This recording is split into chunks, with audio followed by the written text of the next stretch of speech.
Yes, we can start now. Okay, so welcome everybody. This time we have been last time with Dharmapala, the three Dharmapalas teaching, Achi, Makala, and Simar. And since that, after we have been to plant teaching Bardo, many people wish to also know about the Bardo.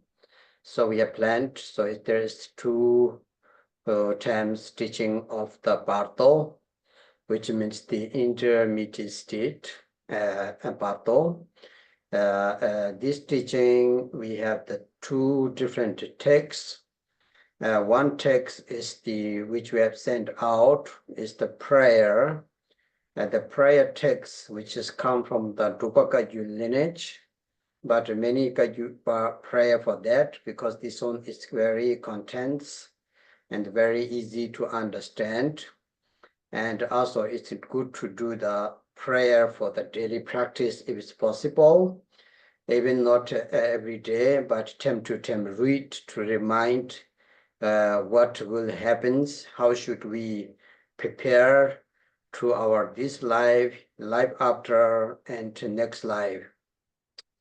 And then there is the text, which I'm going to do before that text to teach you short. Is the Milarepa, Yogi Milarepa has the Vaja song. And there's two different of the Milarepa's Bardo song. One is called the 10 Bardos. Another one is again same with the 6 Bardos, which Milarepa sings a song to the 5 sister Dakinis Sringma when they asked the Milarepa the very important teaching, which is very necessarily to needed in this life and near to the death and life after. So that's why Milarepa sang a song, the Bardo. And then, of course, in the 6th Yoga, Naropa has the Bardo teaching, which is a very special, actually very, very clear, but that is need to be do with the retreat and practice. So today we have I want to talk first before our text, I'm going to talk a little bit the Yogi Milarepa's way of Bardo, how he understand and what he has said. So once again, everybody welcome, my Dharma friends, organizer and translator. So let's see, we will do that way. Chào mừng đại chúng đã quay trở lại với buổi giảng của Drupon. Thì lần trước thì chúng ta đã nghe những cái bài giảng về ba vị hộ pháp là Aji, Mahakala cũng như là hộ pháp Sema. Thì theo kế hoạch thì chúng ta hôm nay sẽ có buổi giảng về Bardo. Là do rất là nhiều người muốn nghe, cho nên là thầy cũng là ban tổ chức đã sắp xếp 2 buổi để giảng về Bardo. Bardo thì chúng ta có thể hiểu qua tiếng Việt là trung giới hoặc là trung hữu, và có cái từ mà hồi xưa vẫn xài gọi là trung ấm. Thì ở đây chúng ta sẽ có 2 bản văn chính. Một bản văn là lời nguyện ở bên dòng Drupa. Thì bài nguyện này được các Phật tử, các cái đồ chúng của dòng Drupa tụng rất là nhiều, bởi vì đây là một cái bài nguyện ngắn và dễ hiểu. Và nếu được thì bản thân chúng ta nên tụng mỗi ngày. Và nếu như không thể nào tụng mỗi ngày được thì lâu lâu chúng ta nên lấy ra chúng ta ôn lại bằng việc chúng ta tụng đi tụng lại bài nguyện này, để chúng ta nhớ những cái cảnh giới của trung hữu ở đời này khi chúng ta chết và đời sau như thế nào. Và một bản văn khác là một bài đạo ca của tổ Milarepa nói về trung hữu. Thì tổ Milarepa ngài có 2 bài. Một bài ngài nói về 10 trung hữu, và một bài ngài nói về 6 trung hữu hay là 6 trung giới. Thì đây là những bài đạo ca mà tổ Milarepa đã ngân nga cho 5 chị em hộ pháp Seringma khi mà được chư vị thỉnh cầu, bởi vì chư vị muốn biết được là những cái cảnh giới của đời này và vào giây phút cận tử cũng như là đời sau. Còn về Naro lục pháp, tức là 6 pháp của tổ Naropa, thì cũng có giáo lý rất là rõ ràng về trung hữu, về trung giới này. Nhưng mà để mà hiểu được giáo lý này thì lại phải cần có sự nghiên cứu cũng như là nhập thất để mà tìm hiểu. Thì hôm nay, trước khi mà chúng ta đi vào cái bản văn của ngày hôm nay thì thầy muốn chia sẻ với chúng ta một chút về cái góc nhìn của tổ Milarepa về trung hữu, về Bardo. Và một lần nữa xin chào mừng các chư pháp hữu, ban tổ chức và các vị phiên dịch ngày hôm nay đã đến với buổi giảng pháp này. So anyway, the Bardo or intermediate stage teaching is one of the very important for our Dharma practitioners.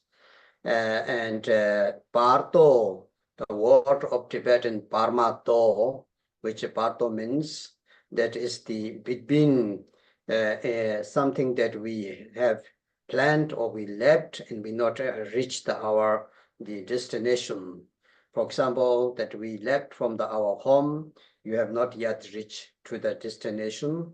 So that's why it's called the Parmato. And that's exactly same from birth to the death is also between. So it's not, we have already born and we are not yet gone. This is also the between, so it's called the Bardo. So there is normally everybody know the 6 Bardos. The 6 Bardos is the teaching for Tibetan living or dying book, in the Tibetan book of the death, which is the Bardo total. The Bardo teaching from the Nyingmapa tradition, which calls the hearing the liberation of the Bardo great teaching.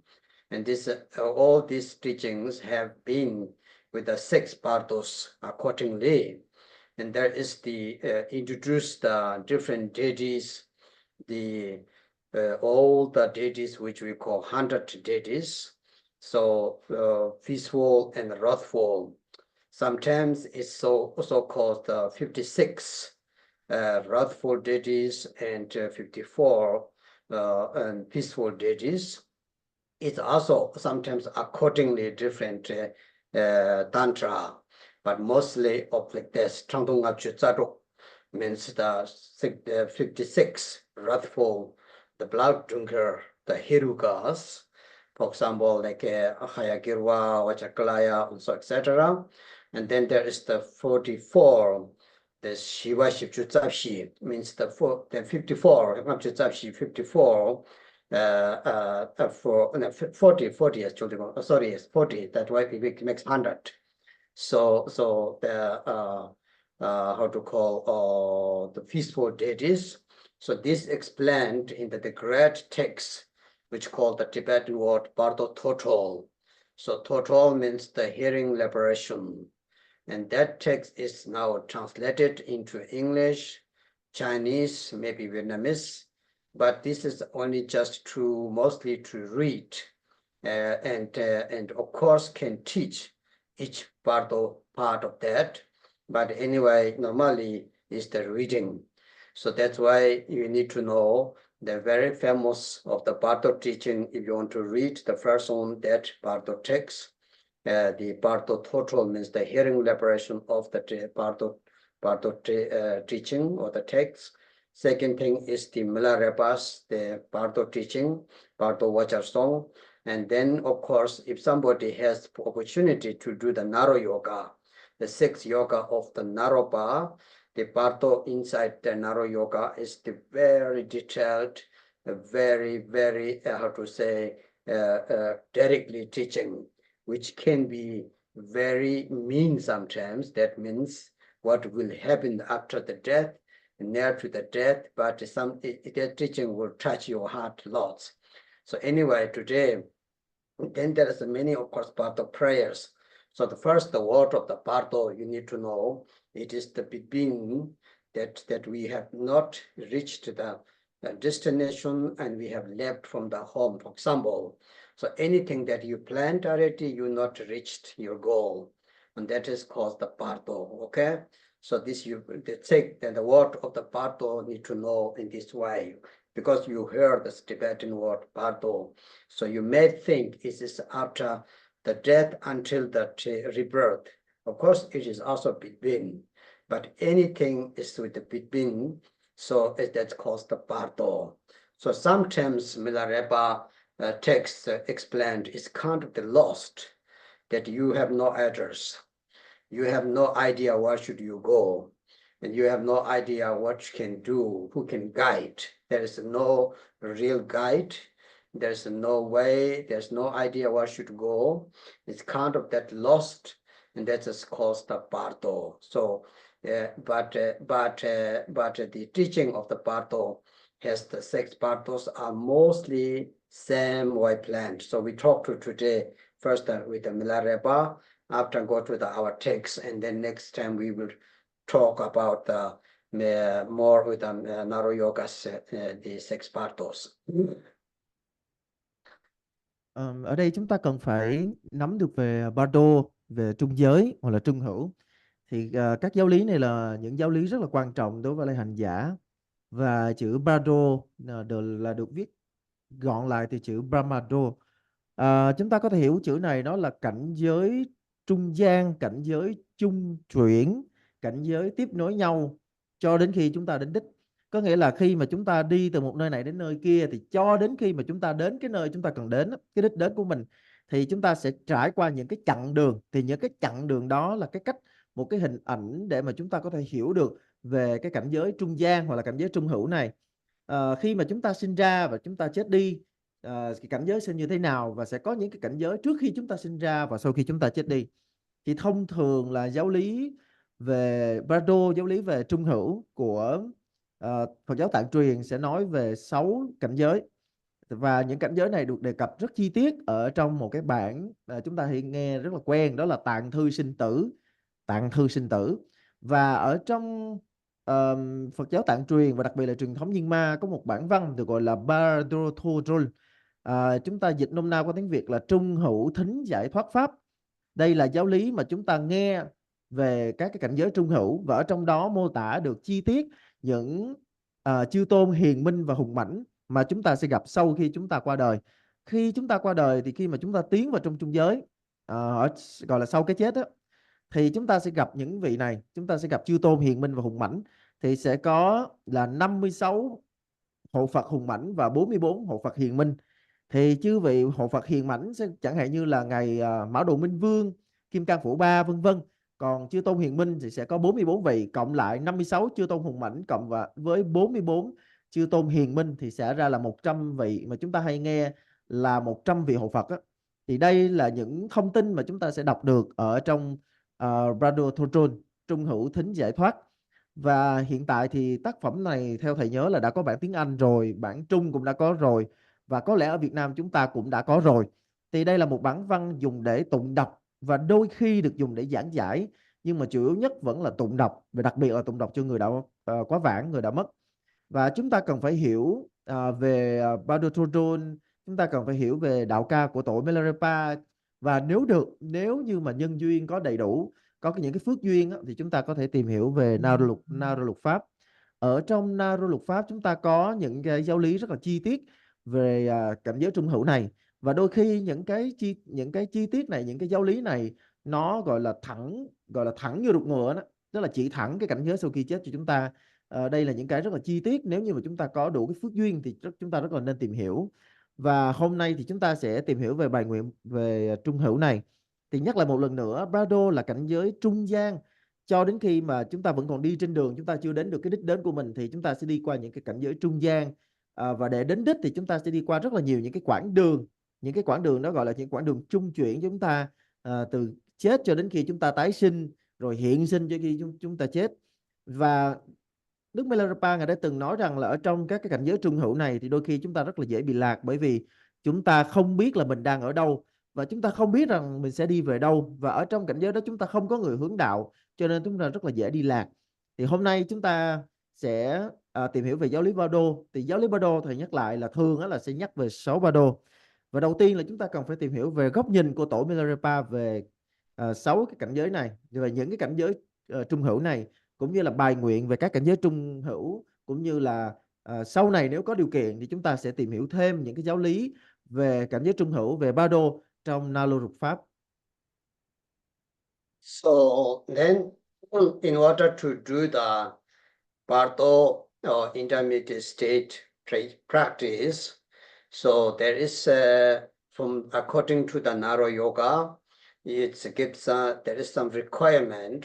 The first thing, those who wanted to learn, who wanted to practice the intermediate stage of the teaching, first thing that we need to have the belief is the rebirth, the life and after, it's called, that we believe the life and after, otherwise it doesn't make sense for you. So that's why the first thing is the Gewangachi, Tibetan word Gewangachi means that we all believe the life is not only in this life, there is the other life. We have to travel, continue, right? And this is the very important. Second, that we believe or we have trust the karma, the cause and effect.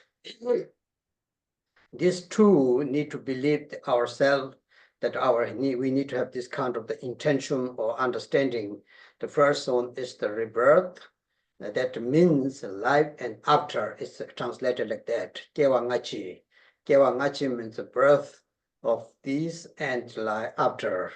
Life after. And then second thing is the karma, that you believe that your karma, everything comes from the cosmic condition. Everything has the cosmic condition, nothing comes coincidentally. So it's up to us if we want to have the good life, next life or not. It's very much depending with our lifetime. So most of people, this life trying to gain, trying to do everything good. We don't think too much in our next life. So that's why if we, in this kind of teaching, if we having now difficulties and any kind of things, it has linked to the previous life. So we should have to think about, believe these two concepts. The first one is the rebirth, which calls the life after. I think you all believe that, right? If you don't believe that, the Bardo teaching doesn't make much sense. Second thing is that you believe the karma. Karma, the cause and effect. Everything has cause and condition. Everything happened in your lifetime, whatever happened, your business, your life partner, your home, your healthy and your good things, bad things, whatever happened, it has cause and conditions that has been to before. So we thought that nothing will happen. As the Buddha Shakyamuni has said very clear, that there is nothing comes without cause and conditions. So everybody think about for that seriously. By thinking that, we need to be careful with our karma, because we think we can do something with something that we in this lifetime, so we don't care what happens next. Then always happens something bad, something difficult, because it has karmic connection, it has cosmic conditions. So that's why second thing to believe the cause and condition karma, le gyunte la yichewa, le gyunte Tibet is called, so that you yiche means the trust. The trust, the first thing is the rebirth, and second thing is the cause and effect karma. So these two is very, very important in order to learn Bardo and practice of the Bardo. And then second, the third, the next one is the very important, is having belief or trust to the Buddha Dharma. That means you having been to taking the refuge from the Buddha Dharma, if it's very good, if you want to practice. If you just want to hear, just to curious about the Tibetan, the Bardo teaching or the intermediate state, that's okay. But if you want to practice for that, if you really want to train that, you want to become the next life that better than now, this is kind of the preparation, kind of the information that how can handle that. So we accept for the impermanent already, otherwise we're not going to teach that teaching, right? So that's why the next one is having the respect or faith to the Buddha Dharma Sangha, already received the refuge of the Buddha Dharma Sangha, those who want to practice. This is the first condition. So second condition is you having the lama. So you do have many lamas, but there should be the one or two lamas that you really trust that can guide. Because in the path of teaching, you might need a guide, and afterwards that you will put your fully trust somebody else, the lama, I mean, that who can guide after the life after. So that's why it's very good. Depa, lama depa means having the trust, having the, how to say, devotion to the lama. It is very important. First is the Buddha Dharma Sangha, second to the lama. In the text saying that will be the very important if you have the received one of the Yidam's empowerment, one of the higher tantra. So that means if you have that, it's very good. If you don't have, you don't need to worry, you can still receive that. But this is the kind of the condition of the general Bardo teachings that to do the Bardo practice. Đối với lại những người mà muốn tu tập về trung giới trung hữu, thì ở đây chúng ta đã nói đến những người mà họ thực sự muốn tu tập về cái đề mục này, thì đầu tiên là chúng ta phải tin vào tái sinh. Có nghĩa là chúng ta tin tưởng, tin chắc chắn rằng là sẽ có một đời sống sau cái chết. Bởi vì nếu như chúng ta không tin vào điều này thì tất cả những giáo lý về trung giới là trung hữu này thì nó sẽ trở nên vô nghĩa. Và chúng ta cần phải có ở trong tiếng Tạng được gọi là Kewangachi. Kewangachi có nghĩa là chúng ta tin tưởng chắc chắn rằng là sẽ có một cái đời sống tiếp tục sau khi chúng ta chết đi. Có nghĩa là cái chết chưa phải là hết. Sau cái chết thì sẽ có một đời sống tiếp tục. Và đó là điểm thứ nhất. Và điểm thứ hai là chúng ta cần phải tin sâu nhân quả, tin vào nhân quả nghiệp báo. Ở đây thầy nhắc lại, đầu tiên là chúng ta phải tin vào một đời sống sau cái chết, và thứ hai là chúng ta cần phải tin tưởng về nhân quả. Chúng ta biết rằng là tất cả mọi sự là do nhân duyên hội tụ mà thành. Cho nên là chúng ta muốn biết đời sau của mình là tốt hay là xấu thì chúng ta nhìn ngay những cái việc làm ở đời này. Và đối với là một người mà tin vào nhân quả thì họ thường là họ có một cái niềm tin rất là chắc thật rằng là sẽ có một cuộc đời sau cái chết. Tất cả mọi thứ đời này cũng vậy. Tất cả mọi thứ đời này chúng ta nhìn thì chúng ta biết rằng là đây là những cái thành quả và là kết quả của vô số những cái nhân ở đời trước. Đây là hai điểm vô cùng quan trọng, có thể gọi là cực kỳ quan trọng, cực kỳ then chốt. Bởi vì nếu như chúng ta không có được hai điều này thì những giáo lý mà chúng ta học về trung hữu nó sẽ vô nghĩa. Nếu như chúng ta không tin có đời sau, không tin có một cái cuộc sống, một cái cuộc đời sau cái chết của chúng ta, thì chúng ta không thể nào tiếp nhận giáo lý về Bardo được. Và thứ hai là chúng ta cần phải tin sâu nhân quả. Chúng ta thấy rằng là mọi thứ trong cuộc đời này, hoàn cảnh chúng ta sinh ra, nơi chúng ta sinh trưởng, người hôn phối, công ăn việc làm vân vân, tất cả đều là những cái hình tướng của những cái chuỗi nhân quả khác nhau. Và Đức Phật Thích Ca Mâu Ni của chúng ta, Đức Phật Bổn Sư đã chỉ rất rõ điểm này. Và chúng ta nếu như không tin vào nhân quả thì chúng ta không thể nào tiếp nhận được giáo lý về Bardo. Do đó chúng ta cần phải, thứ nhất là tin chắc có đời sau, và thứ hai là tin sâu vào nhân quả. Và ngoài ra chúng ta sẽ cần thêm hai điểm nữa. Điểm đầu tiên đó, chúng ta cần phải có niềm gọi là tín thác nơi Tam Bảo. Nếu như mà chúng ta chỉ muốn học căn bản thôi, chúng ta không muốn tu á, thì chúng ta chỉ cần là chúng ta tin tưởng rằng là sẽ có một cái kiếp sống sau khi chúng ta chết đi, và chúng ta tin tưởng vào nhân quả, như vậy là đã đủ rồi. Nhưng để mà chúng ta thực sự là chúng ta dấn thân vào trong cái con đường tu tập với đề mục này thì nhất định là chúng ta phải tín thác nơi Tam Bảo. Chúng ta cần phải hiểu rõ về vô thường, chúng ta thấy được vô thường là lẽ thật, và muốn được như vậy thì chúng ta cần phải tín thác vào Tam Bảo. Và hơn nữa, chúng ta phải thực sự tín cẩn với bậc thầy. Tín cẩn với bậc thầy là chúng ta có thể có một hoặc là hai người thầy. Đây là những bậc sẽ hướng đạo cho chúng ta, những bậc sẽ chỉ dẫn chúng ta, dìu dắt chúng ta trên con đường tu, trên đạo lộ trong đời này và cả đời sau. Đây là những vị mà chúng ta hết lòng tín cẩn. Và ngoài ra, nếu như mà chúng ta đã từng thọ nhận một bổn tôn của tầng bậc điển cao á, thì điều đó rất là tốt, sẽ hỗ trợ cho chúng ta rất là nhiều trong quá trình mà chúng ta tìm hiểu về Bardo cũng như tu tập về Bardo.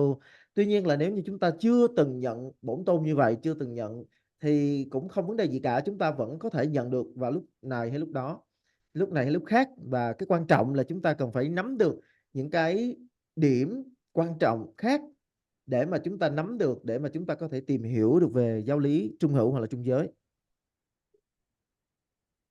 And then, so that is the first person, the first condition, or first the practitioners. who can practice of the Bardo. The becoming teaching is different. You can receive the teaching just to curiosity, and just to want to know, but to practice, this is the first one. Second one, in the Naro Yoga say, those who not only just having the receive the refuge, not only just having the empowerment, those who practice at least that one yidam, the generating stage, completion stage, that you have completely one practice one yidam. Through that yidam practice, that you practice three kayas. So the part of the dharma kaya, which calls the part of the dying, right? So next one is called the part of the generating stage, the part of the rebirth, like Tulku, like Nirmana Kaya. The last one is the part of the practice of the dissolving the completion stage, which is called the part of the Nirmana, the Sambhoga Kaya. So there's three kayas with the three different practice: dying, rebirth, like Bardo, you can say, dying and Bardo and rebirth. So these three are the practice through the one yidam. So many of you have received now lots of teachings, lots of practice.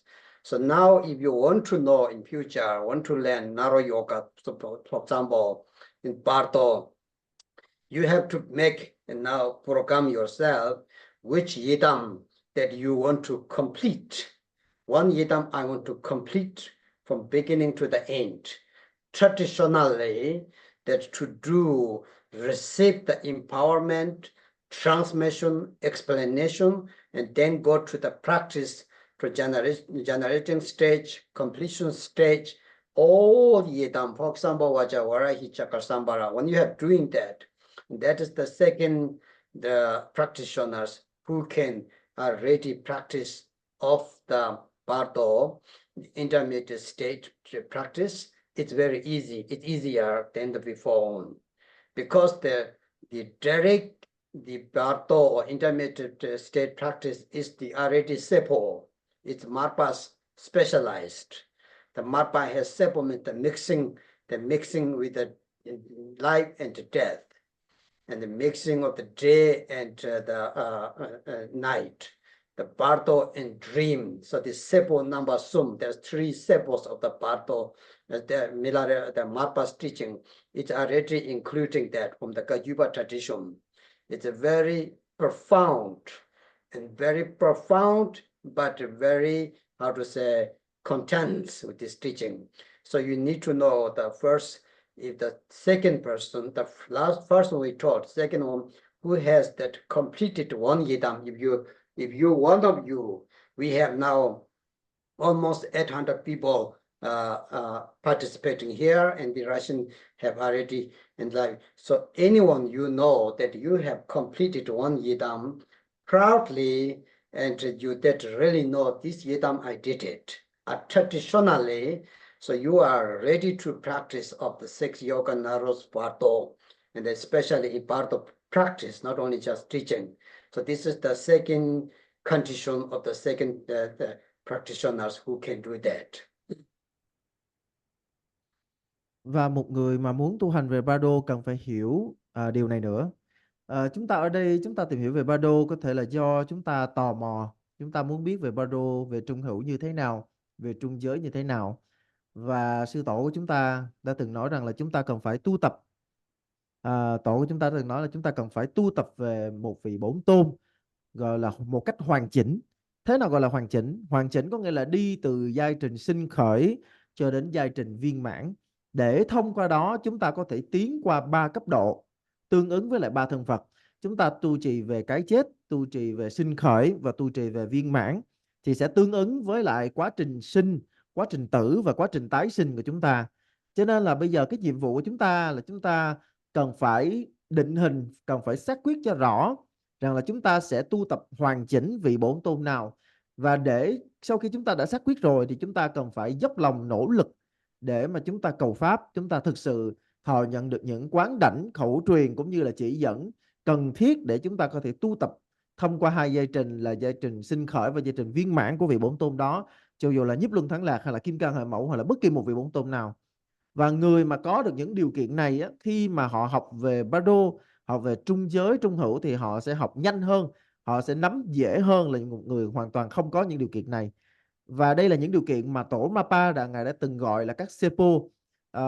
Trong các giáo lý của tổ Mapa được gìn giữ trong truyền thống Kagyu á, thì ngài có nhắc đến là sepo nampasum, tức là ba điều kiện tiên quyết, gọi là ba điều kiện tiên quyết hoặc là ba cái quá trình tiên quyết để chúng ta có thể thực sự tìm hiểu rõ về trung hữu là gì, trung giới là gì.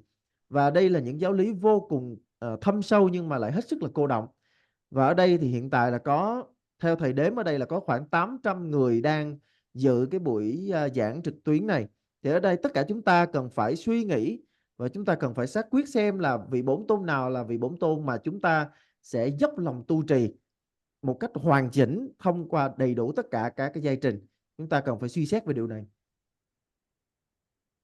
So then the last one, the good practitioners who enter into the Bardo, and especially those practitioners that the last one can be the Bardo practice with the mixing the clear light yoga and the dream yoga together.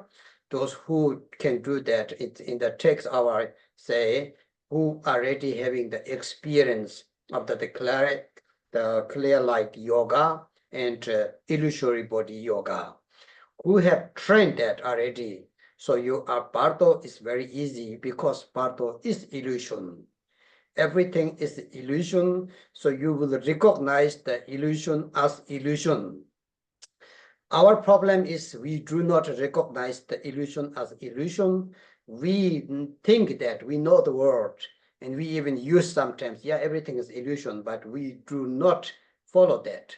We do not go through that. We are so fixating everything what we see, very solid, very exist, we thinking that. So the people who have trained in the Naro yoga, the first, the clear light yoga wasal. And through that was the practice, everything is become as light, as clear light, which means is the, you already feel it is the reflection from the mind. Nothing else existing externally. Secondly, the illusory yoga body, your mind will be totally free from all these nitty-gritty things, fear, worry, and doubt, all these things, because we do not recognize as illusion. We know the word, we know somehow explanation, but we do not recognize it, we do not experience that, we do not realize that. So when we having that experience, Bardo teaching become very easy and very to how to say, to apply it. So that's why the third practitioners who has experienced at least two first yoga from Naropa, which is called the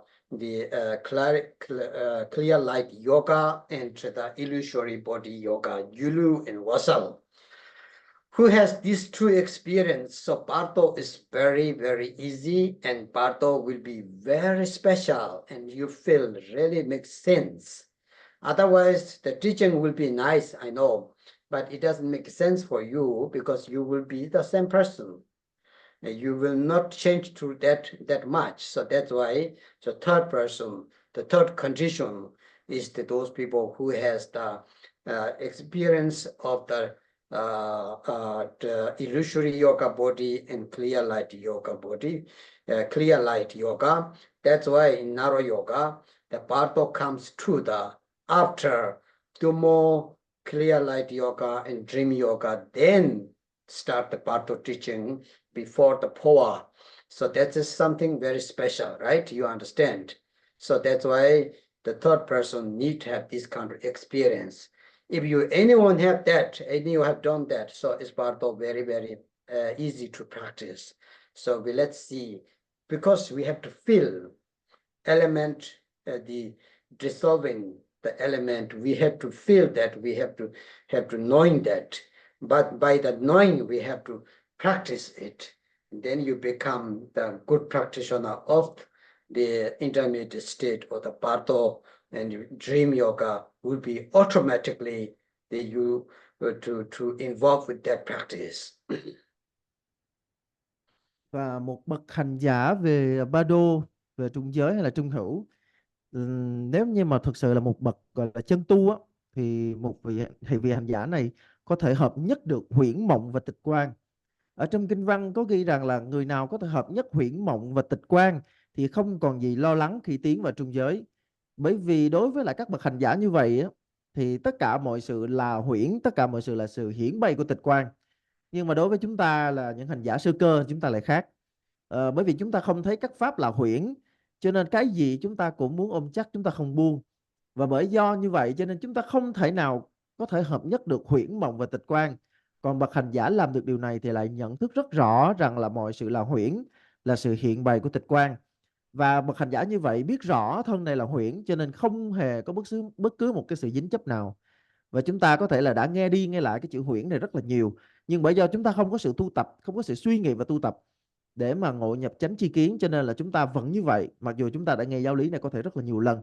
Cho nên là một bậc hành giả mà thực sự có thể nắm rõ được về huyễn thân và tịch quan á, tức là ở trong tiếng Tạng gọi là Kiêu Lưu và Ose, thì những cái giáo lý về Bardo hoặc là những giáo lý về, chúng ta gọi là giáo lý về trung hữu, trung giới sẽ trở nên là cực kỳ đơn giản và thậm chí là còn cực kỳ đặc biệt, có thể ứng dụng vào trong cái con đường tu rất là dễ dàng và hợp lý.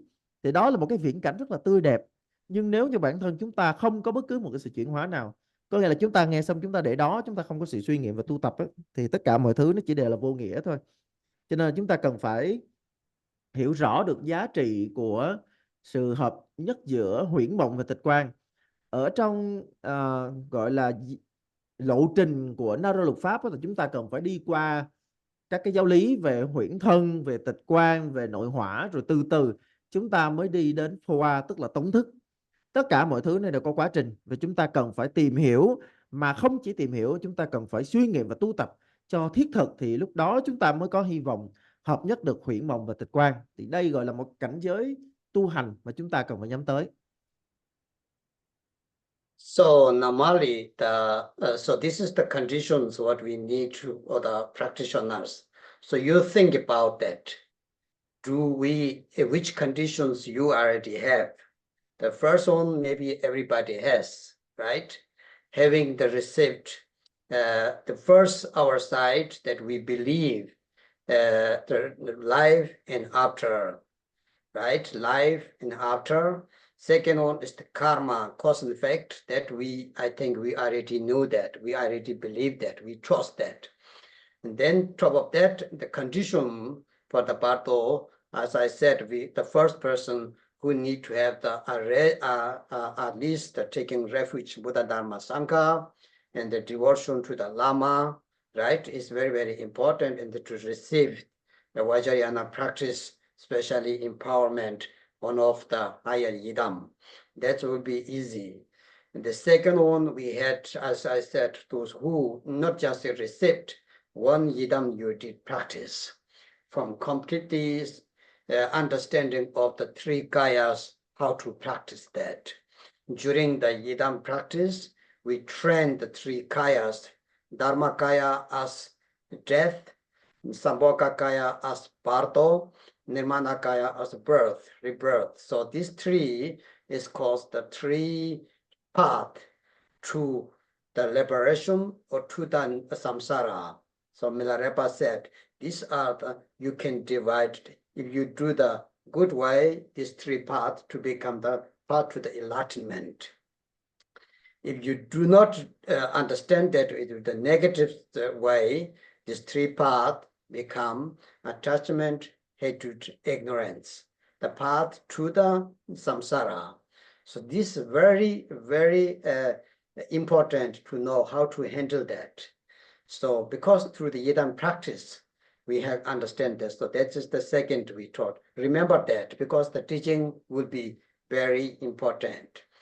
And this is the second condition. The last one, who has received the teaching part of the narrow yoga and who have trained at least the clear light yoga and illusory yoga, body yoga. If you're having that experience, then you are really good for the Bardo understanding of the Bardo in practice. So this we have taught already. Now you see the Bardo, the 6 Bardos. We talk about that, right? So this is the very, very important. Normally, generally, from the most of the lineage, so it's called the first Bardo, the first intermediate state is the Kishi, means the which means that the birth until death is the Bardo. This Bardo is very long, can be long or short, whatever. One of the very important is belong to our lifetime. There's 3 Bardos belong to the life, 3 of them the next life. So this one is the lifetime because until birth till the death. Second Bardo, it's called the dream Bardo. The Bardo, dream Bardo means when you start to dreaming until the dream ceased. And this is the one of the intermediate state. And this is very important because that you can train your Bardo and when you go to the after the death in this during 49 days. In the dream we can train, because after the pathway we cannot train it, so we can now practice that. So second Bardo is called the dream Milam Bardo. Tibet Milam Bardo means the dream. Okay, so the dream will be if you need to learn the dream yoga. If you not learn the dream yoga, you cannot practice Bardo in the dream. So the dream, or not all the dreams, early morning's dream, understand? So it's kind of like from 3 to 5 or 6, the dreaming with the dream practice, with the knowing the dream yoga. That calls the dream Bardo. You can do many things in the dreaming. So it can be very good practice. This called second one is the dream Bardo, Milam Bardo in Tibet. And third one is the Bardo which calls the Samden Bardo. Samden means the samadhi, concentration. If you start the very concentrate, deep meditation from beginning until that you stop that meditation with a very good concentration, samadhi. So that thing, actually it happens a lot. Some people can train very well during this short period. You can have lots of experience. Kind of that experience that can be almost like going through whole samsara to nirvana. So sometimes it's not only just stopped thinking. So this is something Bardo. So those are all belong to the Bardo, which is our now lifetime living Bardo. It's called the living 10. So this is very important. First 3 Bardos. The Bardo which calls the birth to the death, and dream Bardo, beginning dreaming to until the dream ceased, that wake up. Or third one is the samadhi or concentration Bardo, that you meditate until that end up your meditation. These 3, you think carefully, wow, how to do and why is so important. Thì ở đây thầy vừa liệt kê ra những cái điều kiện để mà một hành giả có thể tu tập về trung hữu, tu tập về trung giới. Và chúng ta có thể thử suy nghĩ xem là chúng ta đã có được những gì rồi. Thì ở đây thầy nhắc lại cho chúng ta là thứ nhất là chúng ta cần phải có một cái niềm tin chắc chắn rằng là sẽ có một cái đời sống sau cái chết. Thứ hai là chúng ta tin sâu vào nhân quả, chúng ta biết rằng là có nhân quả nghiệp báo. Và hầu hết tất cả chúng ta ở đây, có thể gọi là tất cả chúng ta ở đây sẽ có 2 điều này. Thì đó là 2 điểm đầu tiên. Điểm tiếp theo là chúng ta có phải là người quy y Tam Bảo chưa? Chúng ta có tín thác nơi bổn sư của mình chưa? Chúng ta có thọ nhận các cái quán đảnh khẩu truyền cũng như là chỉ dẫn về bổn tôn hay chưa? Thì đó là tiếp theo sau đó. Và sau đó là chúng ta tu tập, tức là sau khi chúng ta thọ nhận xong, chúng ta cần phải tu tập hoàn chỉnh qua 3 thân của Bổn Tôn. Thì ở đây thầy nhắc cho chúng ta nghe là thứ nhất là khi chúng ta tu tập về pháp thân của Bổn Tôn thì đó nó sẽ tương ứng với là giai đoạn chúng ta chết đi. Khi chúng ta tu tập về báo thân nghĩa là tương ứng với giai đoạn là trung ấm, là sau khi chết. Và khi mà chúng ta tu trì về hóa thân của Bổn Tôn thì đó chính là giai đoạn tương ứng với là giai đoạn tái sinh. Thì ở đây chúng ta gọi là tam đạo lộ hay là 3 con đường. Thì tổ Milarepa ngài đã từng nói rằng là 3 con đường này á có thể đưa đến niết bàn, cũng có thể đưa vào luân hồi. Nghĩa là nếu như chúng ta biết tận dụng được 3 cái con đường này một cách tốt đẹp, thiện lành, thì 3 con đường này sẽ là 3 con đường đưa chúng ta đến với niết bàn. Còn nếu không á thì đó sẽ là 3 con đường đưa chúng ta đến với lại tam độc, đến với lại luân hồi.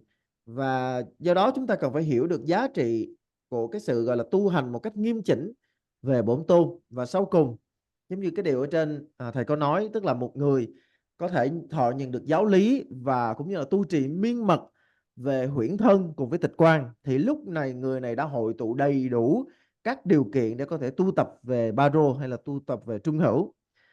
Và tiếp theo thì thầy sẽ nhắc về 6 Bardo hay là 6 cảnh giới trung hữu, 6 cảnh giới trung chuyển. Thì 6 Bardo này là vô cùng quan trọng. Thì nói chung hầu hết các dòng á, thì Bardo thứ nhất, dòng nào cũng sẽ như vậy thôi. Bardo thứ nhất chúng ta gọi là hiện sinh trung giới hoặc là hiện sinh trung hữu. Thì Bardo này ở trong tiếng Tạng có thể được nghe là có thể được gọi là Kechi, có nghĩa là từ lúc chúng ta sinh ra cho đến khi chúng ta chết đi. Từ lúc sinh ra cho đến khi chúng ta tiến vào trong cái chết thì lúc đó toàn bộ cái quá trình này, toàn bộ cái chặng đường này, toàn bộ cái cảnh giới trung chuyển này chúng ta gọi là hiện sinh. Thì hiện sinh này nó sẽ gắn liền với 2 chữ gọi là thọ mạng, nghĩa là hiện sinh này, hiện sinh trung giới này có thể ngắn có thể dài, nó tùy theo thọ mạng của mỗi người, tùy theo tuổi thọ của mỗi người. Thì ở đây chúng ta thấy rằng là 6 Bardo sẽ được chia ra làm 2, tức là 3 cái cảnh giới trung hữu thì sẽ tương ứng với lại trong quá trình chúng ta sống, và 3 cảnh giới trung hữu thì sẽ tương ứng với lại cái giai đoạn sau khi chúng ta chết đi. Thì đó là đầu tiên, đó là thứ nhất, đó là hiện sinh trung hữu. Thứ hai đó gọi là huyễn mộng trung hữu, hoặc đơn giản gọi ngắn chỉ là mộng trung hữu, gọi là mộng trung giới. Nghĩa là mộng nghĩa là mơ, nghĩa là từ khi chúng ta bắt đầu mơ, bắt đầu vào giấc mơ cho đến khi chúng ta tỉnh, chúng ta ra khỏi giấc mơ, thì toàn bộ cái cảnh giới đó được gọi là mộng trung hữu hoặc là huyễn mộng trung hữu. Thì đây là một cái cảnh giới vô cùng quan trọng, đây là một cái giai đoạn vô cùng quan trọng. Và một bậc hành giả mà có công phu tu tập thì có thể thậm chí là dùng toàn bộ cái quá trình này làm cái không gian tu tập cho chính mình.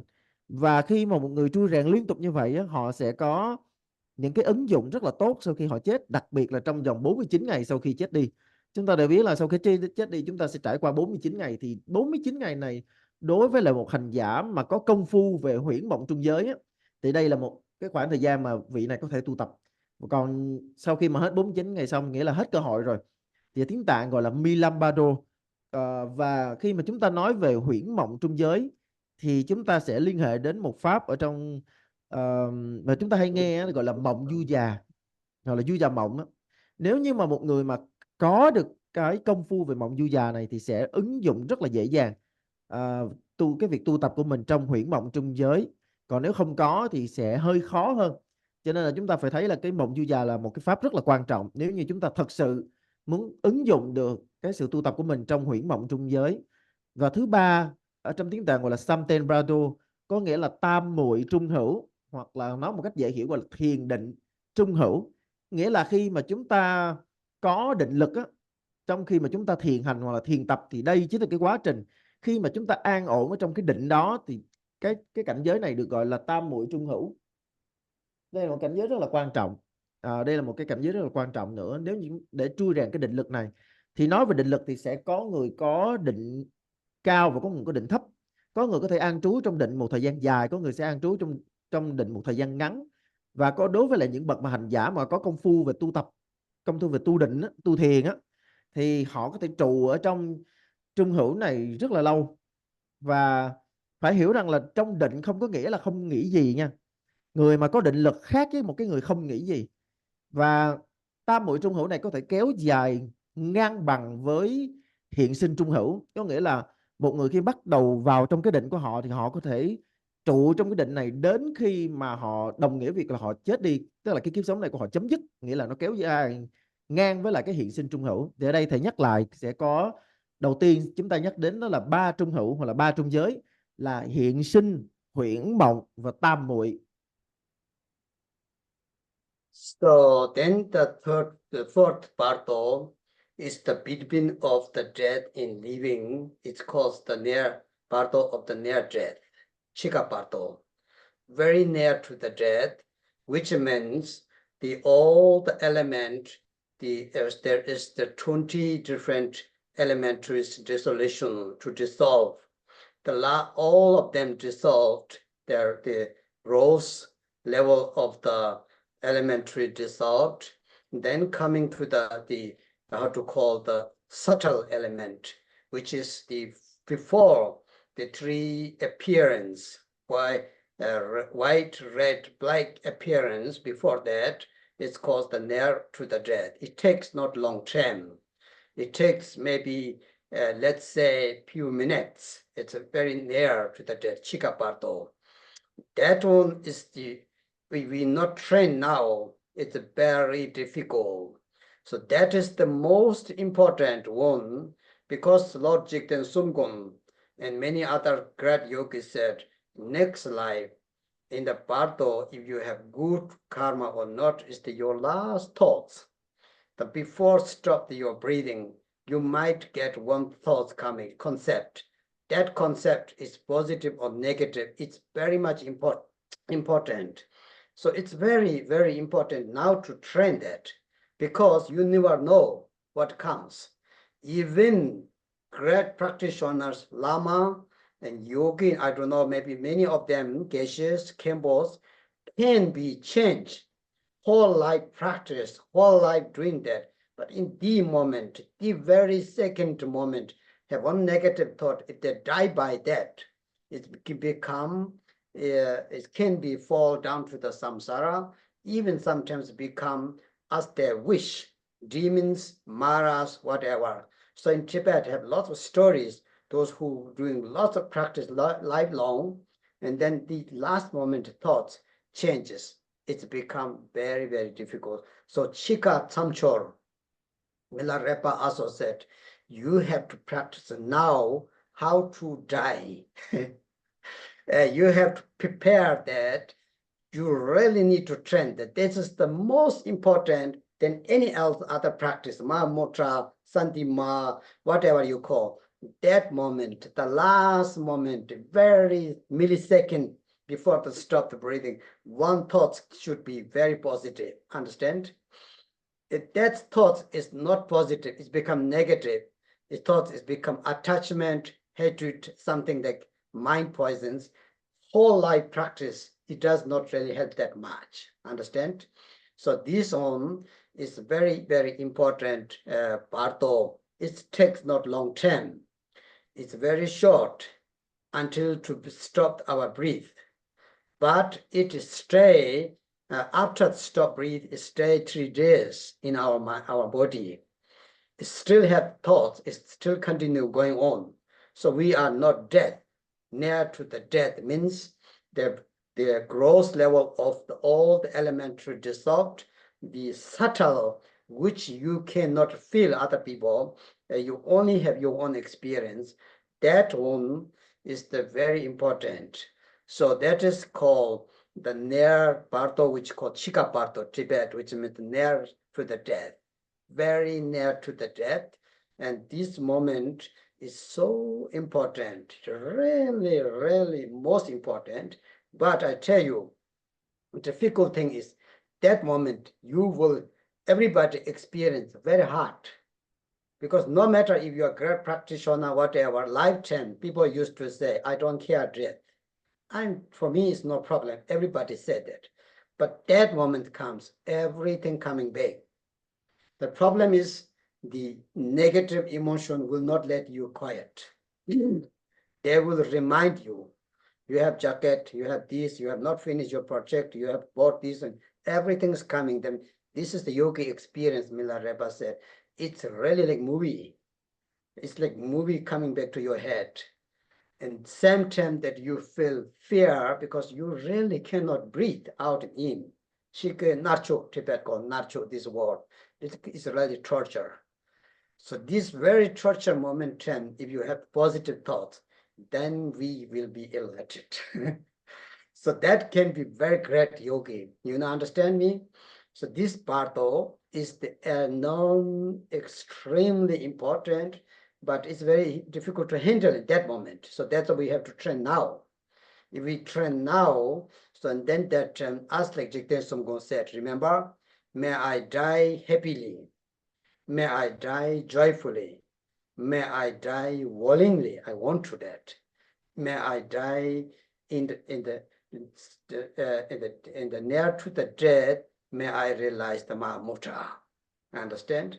So if you're thinking only Mahamudra, just what in the moment, you will really realize Mahamudra that. Only thinking Buddha, you will really meet Buddha. Only comes your Lama, you will really go to your mind to Lama. That is 100% sure. So this one is the very important, the Bardo, but how to practice, it's not in that moment. That's why we have to train now. So if you really want to become next life, great yogi, practitioner, even to become Buddha, we have to think very seriously in the moment, really, I tell you. So it's not just the fear, it's not negative talking. It's very important because we cannot avoid the death. Nobody can avoid. No, not even Dalai Lama, not even holiness, not even Buddha. Buddha even said, I need to leave. My dear, I cannot. Even they told Buddha, you should stay forever, but this I cannot. It's not fear. It can be, it becomes unfair, understand? Then you're breaking the law of the karma. So you cannot breaking law of the karma. So it's kind of the karmic law, the holistic, the law of the system. So you have to live it. So we need to think seriously that the good practitioners, you can have lots of joy, happy every day, do this, do more, bless, everything. But one thing keep in mind very serious is that Bardo. That Bardo means intermediate state. It takes few minutes until stop the breathe. After stop the breathe, you still have the 3 days normally. So our subtle mind is lying into the central channel. Understand? It doesn't move. It doesn't want it not want out from the body. So you have 1,000 experience in the text say, really. It can be sometimes can be very good. You can go to, if you have positive thoughts, you can travel to the Buddha's Pure Land. You can go one day morning to our Lokiteshvara, Untara, like this. If it's negative, then it will see everything. So that's why the fourth Bardo, the near to the death, it's the Chika Bardo. So it's very important. So that's why Milarepa said, he said, you should not practice separately. This life after, and near to the death, you practice in one session. You practice in one time, in lifetime practice that. Because afterwards, the other two, we cannot do nothing when we are already gone. So now we have to practice that. So that's why I say the fourth one is very, very important. In the Naro Yoga, I hope that future we can do the Naro Yoga together. In Naro Yoga is explained exclusively how to do, exclusively how to practice. You can experience that, you really feel that. So that's hopefully that we will have the chance to do that together. And this is very important, you know. I don't know how to call helping for the dying people. In German, they're called Sterbebegleitung. The helping for the dying people, you need to know that. When you know that, you can help your parents, you can help your friends, everybody now, because you can see how far they're coming. Because you can see how difficult they have. Even though they say, oh, it's okay, no problem, but you can already feel that. And then you can help that. So that is the most beneficial thing that you can do. Your parents, your Dharma brothers, sisters, and your friends, most protected, how to say, most protection that you can give you are. So that's why the fourth Bardo, please believe, in that's called Dharmakaya Bardo, okay? It can be Dharmakaya, means if you are positive, then that's gone, or not Dharmakaya, it can be Vacha Health Bardo. So don't talk too much, but anyway, so it's very important. Và Bardo tiếp theo, Bardo thứ tư ở trong tiếng Tạng gọi là Chika Bardo. Chúng ta dịch qua tiếng Việt gọi là cận tử trung giới hoặc là cận tử trung hữu. Thì chúng ta đã rất là quen với hai chữ cận tử rồi, nghĩa là khi cái đời sống này của chúng ta tiến vào trong sự tiêu hoại sâu cùng nhất, thì lúc bấy giờ ở thân thể này của chúng ta bên trong bên ngoài sẽ xuất hiện 20 sự tiêu hoại của các nguyên tố, của các yếu tố làm nên cái đời sống này của chúng ta sẽ tiêu hoại dần, tiêu hoại dần từ cấp độ thô đến cấp độ tế, và cấp độ vi tế đến cấp độ cực vi tế. Chẳng hạn như là chúng ta sẽ thấy những cái cảnh giới trắng, cảnh giới đỏ và cảnh giới đen. Và thường là những cái cảnh giới này sẽ xuất hiện không quá dài đâu, có khi chỉ vài phút thôi. Nhưng mà ở đây chúng ta sẽ phải thấy được cái tầm quan trọng của việc là công phu tu tập ngay hiện đời. Bởi vì nếu như chúng ta không công phu tu tập ngay từ bây giờ, thì khi mà cái chết đến, đó sẽ là một cái thời khắc vô cùng khó khăn đối với chúng ta. Sư tổ Jigten Simgun cũng như là rất là nhiều những bậc tổ sư, các bậc đại sư khác đã khẳng định rằng là cái niệm sau cùng trước khi chúng ta chết đi là cực kỳ quan trọng. Chỉ với một thiện niệm hay ác niệm vào thời điểm này sẽ quyết định cảnh giới đời sau, tức là cảnh giới tái sinh của chúng ta đó. Bây giờ chúng ta nghĩ thử đi, các bậc đại sư rồi cho đến những vị mà chúng ta gọi là Khenpo, những vị Geshe, thì vào cái giây phút cận tử đó mà các vị không giữ được thiện tâm, không giữ được cái niệm lành, chỉ với một ác niệm khởi lên là các vị có thể tái sinh vào trong cõi thấp. Thậm chí những vị mà đời này tu hành rất là ghê gớm, nhưng mà vào thời điểm đó chỉ cần khởi lên một ác niệm thôi thì có thể sinh làm quỷ vương, ma vương, sinh ra làm yêu tinh, yêu quái, là chuyện hết sức là bình thường. Có rất là nhiều những cái câu chuyện chúng ta có thể nghe về những vị mà tu hành cả đời, nhưng mà chỉ trong một sát na cuối cùng trước khi mà gọi là ra đi là tiêu tan đạo hạnh.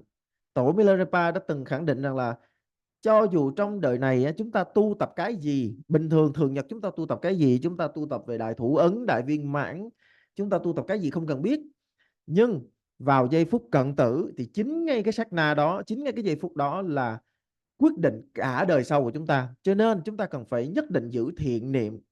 Và một người mà tu hành sâu xa cả đời, nhưng mà vào trong cái giây phút cuối cùng mà người đó chỉ cần khởi lên một ác niệm thôi, thì đạo hạnh cả đời bị hủy hoại, và người đó sẽ rơi vào trong cái cảnh giới đọa lạc tùy theo cái ác niệm của người đó.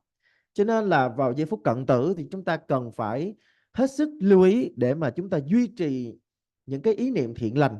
Bởi vì khi mà chúng ta hiểu được điều này rồi, thì ngay khi mà chúng ta nhận thức được các đại phân ly thì chúng ta sẽ an trú vào trong thiện niệm. Thì đây chính là cái cảnh giới mà chúng ta gọi là Chikabado, có nghĩa là cận tử trung hữu hoặc là cận tử trung giới. Thì giây phút này là cực kỳ quan trọng. Tuy nhiên ở đây có một cái khó, có một cái phải khẳng định rất là khó, đó là hầu hết tất cả mọi người đều trải qua cái giây phút này là cực kỳ khó khăn. Có nhiều người khi mà họ đang còn sống khỏe, họ đang sống bình thường thì cứ mở miệng là họ nói là tôi giờ tôi không sợ gì hết á, kể cả chết đến tôi cũng không sợ. Nhưng mà đó là do họ chưa đối diện với cái chết thôi. Chứ còn một khi mà đã đối diện với cái chết rồi thì lúc đó phiền não nó trùng trùng nó khởi lên. Tổ Milarepa nói rằng là vào cái giai đoạn cận tử thì tâm trí của chúng ta nó giống như là một cái máy chiếu, nó sẽ chiếu lại cuộc đời của mình, và đó sẽ là những cái khoảnh khắc vô cùng khó khăn với một người nếu như người đó không có công phu tu tập. Thì nếu một người mà có công phu tu tập thật sự thì chỉ với một thiện niệm thôi là đủ. Chỉ vào đúng cái giây phút đó người đó khởi lên một ý niệm thiện lành là đủ rồi. Cho nên là để mà có thể làm được điều đó thì chúng ta phải huân tập, phải huân tu ngay từ bây giờ. Ngay từ bây giờ chúng ta phải tu tập cho nó đàng hoàng. Bởi vì bây giờ mà chúng ta tu tập đàng hoàng thì lúc này khi mà chúng ta nghĩ đến cái chết và giả sử cái chết đến với chúng ta, thì chúng ta mới có thể làm được cái điều giống như là sư tổ Jigten Sungen đã từng nguyện. Nghĩa là tổ có nguyện là nguyện tôi sẽ ra đi trong an bình, nguyện tôi sẽ ra đi trong bình thản, nguyện tôi sẽ ra đi trong sự buông xả, nguyện tôi sẽ ra đi trong sự tỉnh giác về đại ấn. Miệng chúng ta thì nói đại ấn này đại ấn kia, nhưng mà thực sự chúng ta có hiểu về điều đó hay không? Chúng ta có huân tập cho cái tâm thức này nó hiểu được về đại ấn vào trong lúc mà chúng ta chết hay không? Thì Chúng ta phải hiểu rằng là vào cái giây phút mà quan trọng, gọi là giây phút mà gọi là quyết định đó, chúng ta nghĩ tới Phật là chúng ta có thể về được Phật. Chúng ta nghĩ tới sư phụ, chúng ta sẽ đến với sư phụ. Cho nên là chúng ta đừng bao giờ chúng ta để gần chết chúng ta mới tu, mà chúng ta phải tu ngay từ bây giờ. Ngay từ bây giờ phải nghiêm chỉnh tu hành.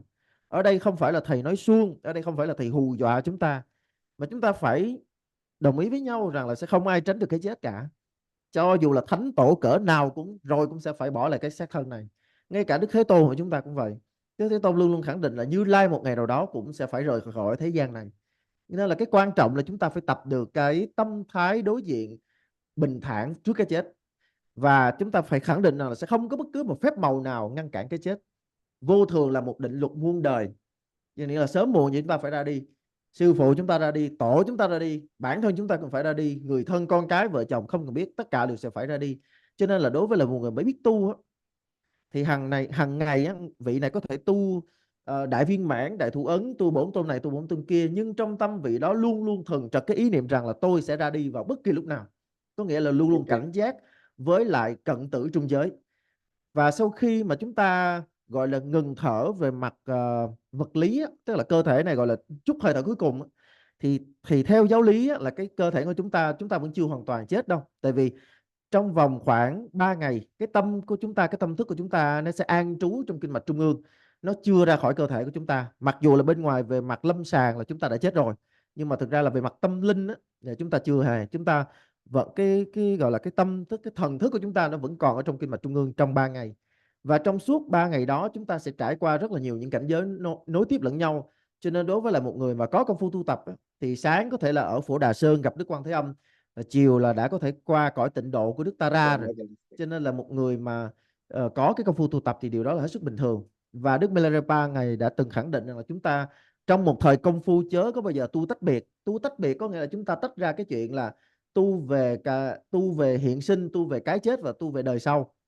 Mà chúng ta phải tu cả 3 thời trong một thời. 3 thời ở đây có nghĩa là lúc chúng ta còn sống, khi chúng ta chết và sau khi chúng ta chết, tất cả đều phải tu ở trong một thời công phu của mình. Đây là một cái trọng điểm. Và nếu mà tương lai chúng ta có đầy đủ duyên phước, chúng ta học về Naro luật pháp, chúng ta sẽ thấy ở trong Naro luật pháp nói rất rõ, giải thích rõ ràng về cái cách thức chúng ta tu hành như thế nào. Chúng ta thực sự cảm nhận rõ điều này. Bởi vì một khi mà chúng ta biết rồi thì chúng ta không những giúp ích được cho bản thân mình, mà chúng ta còn giúp ích được cho cha mẹ của mình, bạn bè của mình, người thân của mình, hoặc là bất kỳ ai mà chúng ta quan tâm. Và ngay khi mà chúng ta ở bên cạnh cái người mà họ sắp ra đi chúng ta sẽ cảm nhận được cái nỗi sợ của họ. Và bởi do chúng ta là người hiểu đạo, chúng ta sẽ có thể an ủi họ, giúp cho họ hiểu. Bình thường mặc dù họ có thể nói rằng họ không có sợ chết, họ không có sợ gì đâu, nhưng mà thực sự lúc đó chúng ta sẽ cảm nhận được cái nỗi sợ của họ, và chúng ta an ủi họ, động viên tinh thần cho họ để mà họ có thể sinh khởi được những thiện niệm để mà họ có một cái đời sống tốt đẹp hơn, một cái tái sinh tốt đẹp hơn. Thì đây là những cái giáo lý quý báu mà không những giúp ích cho chính mình mà còn có thể giúp ích được cho người khác. So then you see that Bardo. So actually you can help if you know somebody died. So as I said, 3 days you have full possibility to help them. Okay. After one they enter into the Bardo, which called the Bardo, which means that the fourth, the fifth one, which calls the after the death until the rebirth, 49 days. This one's 49 days. Tibet normally, you remember, in Tibetan Buddhist count 49 days. And this is called the Gyuba. Tibet Gyuba means the journey, Bardo of the journey. Bardo of the journey means you have the only 49 days that you journey through until found the new rebirth after the death. So Bardo, which means the moving or journey that you are, so through that, this is the, before that, you can help yourself. Before, not only just Lama, if you are close to somebody is passed away, or you are your son or daughter, whatever, that moment really very important. I know our Asian, also not only Asian, many countries, after somebody died, we cry lots. We said, but in the Bardo text say you better not actually, if it's possible, trying to make strong, because the consciousness is watching you. The dead people, when we died, our consciousness hears everything. If they see that you are not happy, if you see they are sad, they become also same time sad. Understand? So this is the Bardo which called, because they will feel something. They will feel something. They're trying to know, do I really passed away or not? We will know that we will do same. Understand? Because we know the time of the death. So now, may I am I already dead or not? You will think that. So in the text, Bardo said there is some signs which means that you feel, the first one, that you do not feel the heaviness your body. Normally we have our body feeling, right? We do not feel that. Secondly, that you feel you don't see the light, sun and moon. Understand? You don't have the sunny light, moon, but you still see the light. This light is not outside light, it's your inner light. Understand me? Because you can see that your family, your friends, and your people surround, but not through your eye, but it's from the inner kind of like inside. The consciousness can see that. It's called Rikdulamitapa. We Tibet text called is the eye of the goddess, but it's not maybe God. It's just through your eyes, the light that you can see that. Then you might think, maybe I'm not living anymore. So in the text say, I don't know, this is not very sure, but you will try that, do you have the footprint or not? If you go to some place, normally we have the footprint, right? So you don't see that, you don't have, because you don't have the heavy body anymore. This is the third sign. The first sign is you have no light outside, sun and moon. Second thing is you don't feel your own heaviness body. Third thing is you do not have the footprints. Then last one, you do not have the shadow, because you go to the sun and under the light, you do not see the shadow, and you will feel, now I need to leave this body. I think I'm gone. And then third last one in the text say, Naro Yoga say, I'm not teaching today Naro Yoga, but next time we will teach. So say that you're trying to talk to your friends and people around you, they do not react you because they don't hear. But the problem is you can hear what they're saying and you can see what they're doing, but they don't see you, they do not hear you. Then if you learn now like this, I'm telling you, if you learn this already in Bardo, you will remember that. Oh, I know that. Now I just need to leave. Don't need to stay here. So this is very important why we talk now about that. Because in Bardo, and after the death, during the 3 days, your mind become very sharp, very intelligent, very alert. Remember everything so clear. Understand? So that's why the fourth Bardo, right? This is very important, right? That's the Bardo of the death. So when you see all these things, there's some more signs, but we don't talk everything. It's too much. Then your body, then your consciousness will leave. So from then until the take rebirth, it's called the Bardo of the, until after the death, until the rebirth. In Tibet, in sometimes called Yupa Bardo. Yupa means the going. Understand? Or sometimes it's called the Bardo of the between the death and rebirth, right? So this is the 49 days. From the 49 days, the first, this means 7 weeks, understand? So 7 weeks, the first first 2 weeks, how to say, 2 weeks and half. And how many days now? 2 weeks is 14 days, right? We have 7 weeks, so 3 weeks, 3 weeks and a half. You have always still appearance of thinking this lifetime. Understand? 3 weeks and a half is you all still have this life thinking. You will remember still.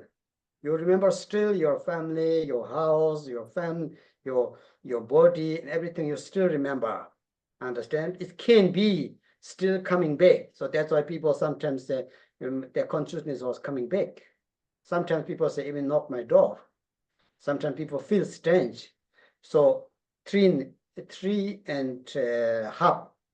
Understand? Half means, so 7 day we have 4, after 3, 24 day and half day, 24 and half day, until they are really calculated in the text. You need to know that. I'm not telling you a line in part of text. 24 day and half, 24 day and half, until there you will remember everything this lifetime. Understand? And then you die once again. It's called dying in the Bardo. You feel like you become fainted, unconsciousness, something like that. And after that, this consciousness come back, then you see where you're going to rebirth, when I'm going to take rebirth. So so then you will see where you're going to be. So it's very difficult, of course, if you are not good practitioner. But if you are a practitioner, now you can plan where you can go, which pattern you can take, which kind of land you can go. If you are even more good practitioner to go to the other land, like still you have many possibility. Understand? So anyway, when we enter this 49 day, that means not going to enlightenment, not going to the Bodhisattva's pure land. That's not, but still taking the better rebirth. Understand? Where is the Dharma flourishing? Where is the Buddha Dharma existing? Where is the, if you know Vietnamese, you can go back to Vietnam. If you are Chinese, you can go back to in your land, whatever you want. So Buddha said, you have the choice. You can be, if you have good karma. If you have not good karma, the karmic will force you where you need to go. But anyway, there will be the true appearance, white appearance or black appearance. If this time you have see the white appearance, you will take rebirth, the 3 higher realms, where we don't know. Human, half God, and God land. Asura, human, and God land. If you see the darkness, and then it will maybe take rebirth, animals, hungry ghosts, and hell beings. So I just give information to you, yeah, but I have not been, I don't remember myself too, but the text said that. So keep that in your head. It helps you. It helps you. For example, if I say now, if you go to India, if you land Delhi, and the next there is the red color, and then you write there is the one door, it's like that. Then you say, oh, Lama told the right door, or go out, there is a tea shop. You will find that like this. So it keeps your mind. That's why it helps you. So that's why this Bardo is the fifth Bardo, the Bardo of the journey, or Bardo travel through the until the rebirth is the very important. But there you need help. So Lama can help now. So the Lama, they do the prayer. You saw that many Vietnamese, you know, the Changcho, they burned your name, Amitabha and Vajrasattva, and so many things. We really need help. We really need help from the spiritual pathway. There's no WhatsApp. You cannot call. There's no Facebook anymore. But so you cannot contact directly. You need through the spiritual path. So that's why it's very important. The fifth Bardo is the 49 days count. I think it was because of the experience of the Indian masters, since Indian masters, especially Milarepa, I told you, remember? Especially Milarepa, when he was Lapchi Mountain, there was a huge snow whole winter. So the people from the village thought Milarepa died. So they count somehow. So they did like kind of like a funeral. And that day, they did lots of offering. And next springtime, when they want to find the Milarepa's body, you know, corpse and bone, maybe they found something because they thought he's died. But he was sitting there. He was sitting very nicely, very happily, nicely, youthfully. But Milarepa said, sure, that one dead, he wrote on the stone. So what did you guys did this day? And they was very shamed, and they said, yeah, we had to tell you truth, but we thought you died. So we did funeral. And Milarepa said, that was the good proof. why we do after death, many people think they don't get. They will really get, because he said that day I experienced, I was so full, like eating hot pot.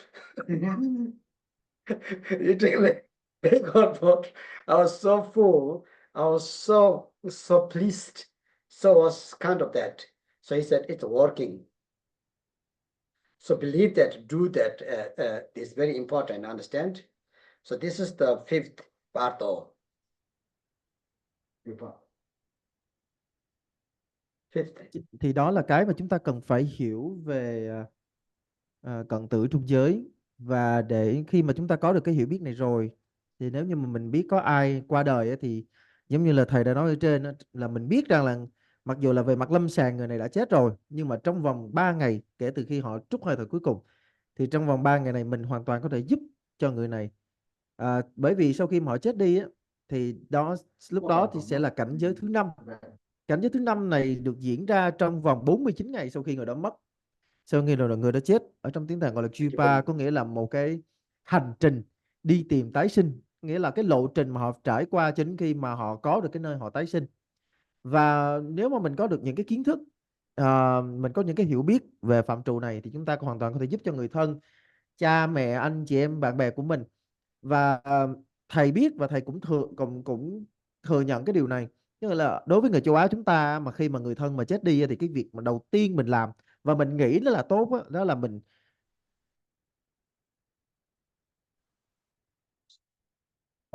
thì trong khoảng thời gian này người mất họ có thể nghe, có thể cảm nhận và có thể thấy được cái sự đau buồn của mình. Và bởi do cái cảm nhận này thấy được và nghe được này nó sẽ là cái điều không tốt cho họ. Bởi vì lúc bấy giờ thì họ sẽ rất là dễ khởi lên những cái niệm đau buồn.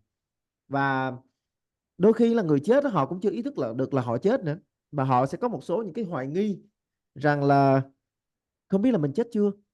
Cho nên là kể cả bây giờ mình là một cái người hiểu đạo đi chăng nữa, nhưng mà chính bản thân lúc đó mình cũng sẽ tự hỏi rằng là mình đã chết hay là chưa.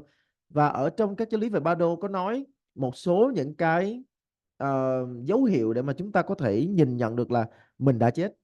Đầu tiên nghĩa là dấu hiệu đầu tiên là chúng ta không còn cảm nhận được cơ thể này nữa. Có nghĩa là bây giờ chúng ta ngồi ở đây, chúng ta có thể cảm nhận được cái cơ thể của mình, nhưng mà vào lúc mà chúng ta chết đi rồi, chúng ta không cảm nhận được cái cơ thể này. Đó là thứ nhất. Thứ hai là chúng ta không thấy ánh sáng.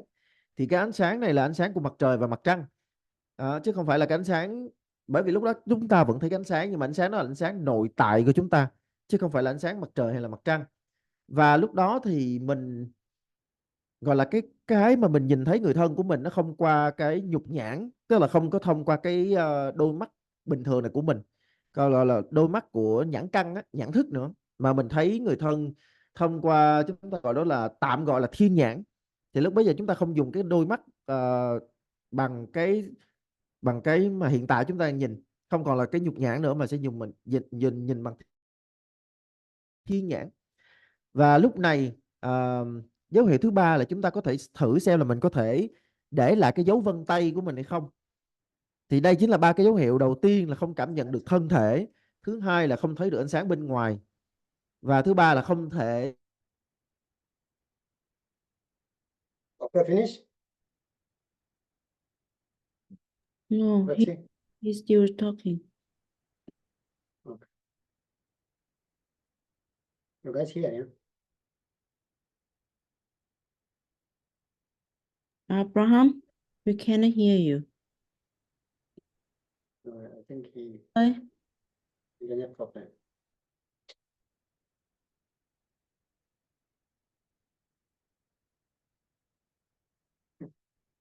What about? One Bardo missing. Only correct. Finish? Закончил ли? Ну, видимо, его не слышно. Translator, you hear me? I remember his name was Karma something. his signal is gone, so you can continue, and he's gonna be back, and then he will translate later. Okay, so this is the fifth Bardo. Now you remember all 6 Bardos. Trying to remember that. Okay, next time we will have very detailed teaching our texts is already have Chinese, in English, I think Vietnamese already or not? Yes. So anyway, this text is very good. So we will have very detailed teachings next time. So today is the information, understand? Next time we need to go one by one this text. So you need to keep that in your mind. Otherwise you will not remember. So today we read this text maybe after, but we cannot go all through because it's huge. But anyway, now the sixth, the Bardo is the Bardo of Becoming. The becoming means Sipa Bardo. This you're taking the rebirth now. You found it something. So after the 49, it takes the, in the text, it takes the 3 days that you landing into the mother's womb. Understand? So you need to find the parents. You need to find the parents, or you need to find the place. There's 4 different births. Everybody knows that, right? The first birth is the birth of the mother's womb. Second one is the birth which calls the egg. You know, the egg is called the Nige 2 times birth. First is come from the mother's birth. Secondly from the egg, right? So it stay in the egg long time, but it doesn't count in the Bardo. It doesn't count with some special. So it's already called egg birth. And then third one is from the moisture, the heat, from the heat and moistures, like insect, like worms. They have no parents. They just come from the heat, you know. If you garbage or something, food, if you live long time, they will come. But these beings, unfortunately, after the 49 days, they haven't found any other place. They landed there. Hundreds of thousands can be. But it's like that. So this is the third one. First is the mother's womb. Second is the egg birth, which called the Nige. Nige means 2 times birth. First come from the mother, right? Secondly from the egg. But anyway, you can call egg birth. Third one is the worm. In Tibet it calls the moisture, especially heat. So it's the heat coming that, right? The last one is the marigold. Magic like marigolds, zuge. Sometimes it comes just immediately, like a hungry ghost, hell beings, for example. The marigolds' birth is not always best. The Masambhava was also its good way. There's bad and there's good and positive and negative, understand? White Tara, yes. For example, the water from our locality, the tears from our located is called also miracle's birth. You know, it's not parents, just from the water. It's not heat, it's not egg, it's not warm. The Masambhava come from the lotus, but we don't call, we normally Tibetan, you read the lotus birth, lotus born, but actually it's the miracle. But in the hell beings, hungry ghosts have no parents, not from the heat, not from the egg, just come like this, and that calls the miracle's birth. If you practice Chakasambhara, if you practice Vajavarahi, the text beginning, in this second, in this blinking eyes, I become Chakasambhara, you call, no cause, no condition. So that is called the birth, miracle's birth, understand? So this we need to, this is called the becoming Bardo, Bardo of the becoming. The Sipa Bardo, Tibet goes Sipa means now you enter into the samsara again, actually, no matter where, but into the samsara taking. So this in the text, it takes 3 days that you have choice because you have to find the parents. But if you are a good practitioner, this is the last chance that to become the, how to say, in a good taking, again, still having the choice or like having the chance to have the good rebirth. The parents, if you are a Yidam practitioner, so if you know, so for example, Chakasambhara, Vajavarahi, or if you know some the Yidam, especially the Yidam which has the Yabyum, you understand? So this term, Kekokan, that means you can think about the father side is the like male Yidam, mother side female Yidam. If you have this 1 second thoughts through the wind karma enter into the mother's womb, you're going to have very good life, understand? A very good birth. So this is the one very, very important. That's why we have to train our Yidam practice very, very well. So this is the last one, third, the fifth Bardo. So today, you see, I explained a very, how to call, roughly explanation, not so very deep, not detailed. But after we read the Bardo text, I will read for you the translation first, okay? And if you want to read together. I don't read very fast. We can read together. And then next time we need to go through this text very detailed. This is very, very good text. And this many people reading that.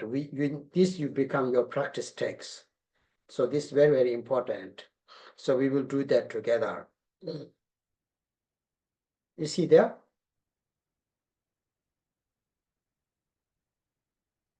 Нет. Потом. Christy? Everybody want to the second Bardo? Not there? Him, but let me wrap. Oh, he's here.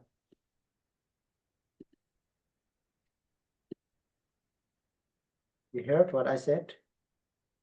Oh, thanks, Buddha, I'm here. Did you hear me? Yes, I heard. Okay, thank you. Hồi nãy không hồi nãy như là đang nói đến chuyện là mình không cảm nhận được cái thân, không cảm nhận được ánh sáng, không để lại được dấu tay.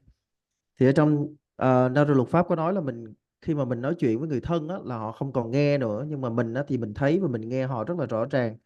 Và cho nên là nếu như mà bây giờ mà chúng ta học qua và chúng ta có thể ghi nhớ được những giáo lý này á, thì khi mà cái chết đến và trong khi mà mình đã chết rồi thì mình sẽ ý thức được là thông qua các dấu hiệu này thì mình đã chết. Tức là thứ nhất là không cảm nhận thân, không cảm nhận được, không thấy được ánh sáng bên ngoài, không để lại dấu vân tay và không còn thấy được cái bóng của mình nữa, thì mình ý thức được là đây là lúc mà mình ra đi. Thì trong vòng 7 ngày sau khi chết đó, là tâm thức của chúng ta sẽ cực kỳ nhạy.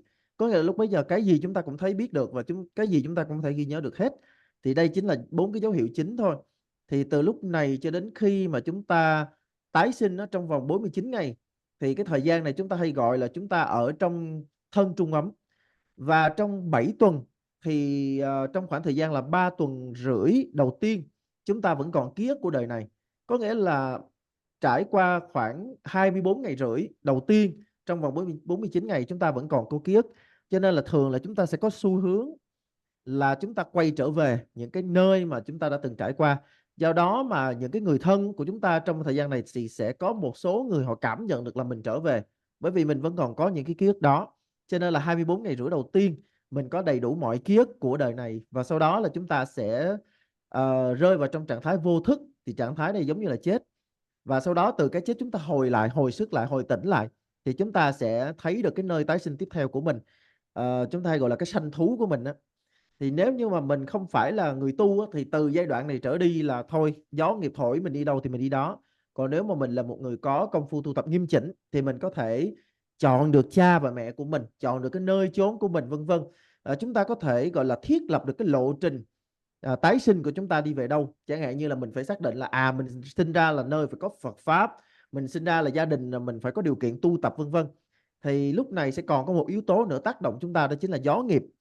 Và nếu như chúng ta là một người có nhiều thiện nghiệp lúc sinh thời thì chúng ta rất là dễ sinh vào những cái cảnh giới tươi sáng, chẳng hạn như là trời người Atula. Còn nếu như chúng ta là người mà nhiều ác nghiệp thì cảnh giới sinh ra của chúng ta sẽ là cảnh giới tăm tối, đó là địa ngục, ngạ quỷ và súc sanh. Nó cũng giống như là khi mà chúng ta nghe thầy giảng và chúng ta ghi nhớ, thì chẳng hạn như thầy chỉ chúng ta là chúng ta đi Ấn, chúng ta phải đi đến điểm này điểm này, thì khi mà chúng ta đi đến Ấn Độ thì chúng ta sẽ biết đường đi của mình.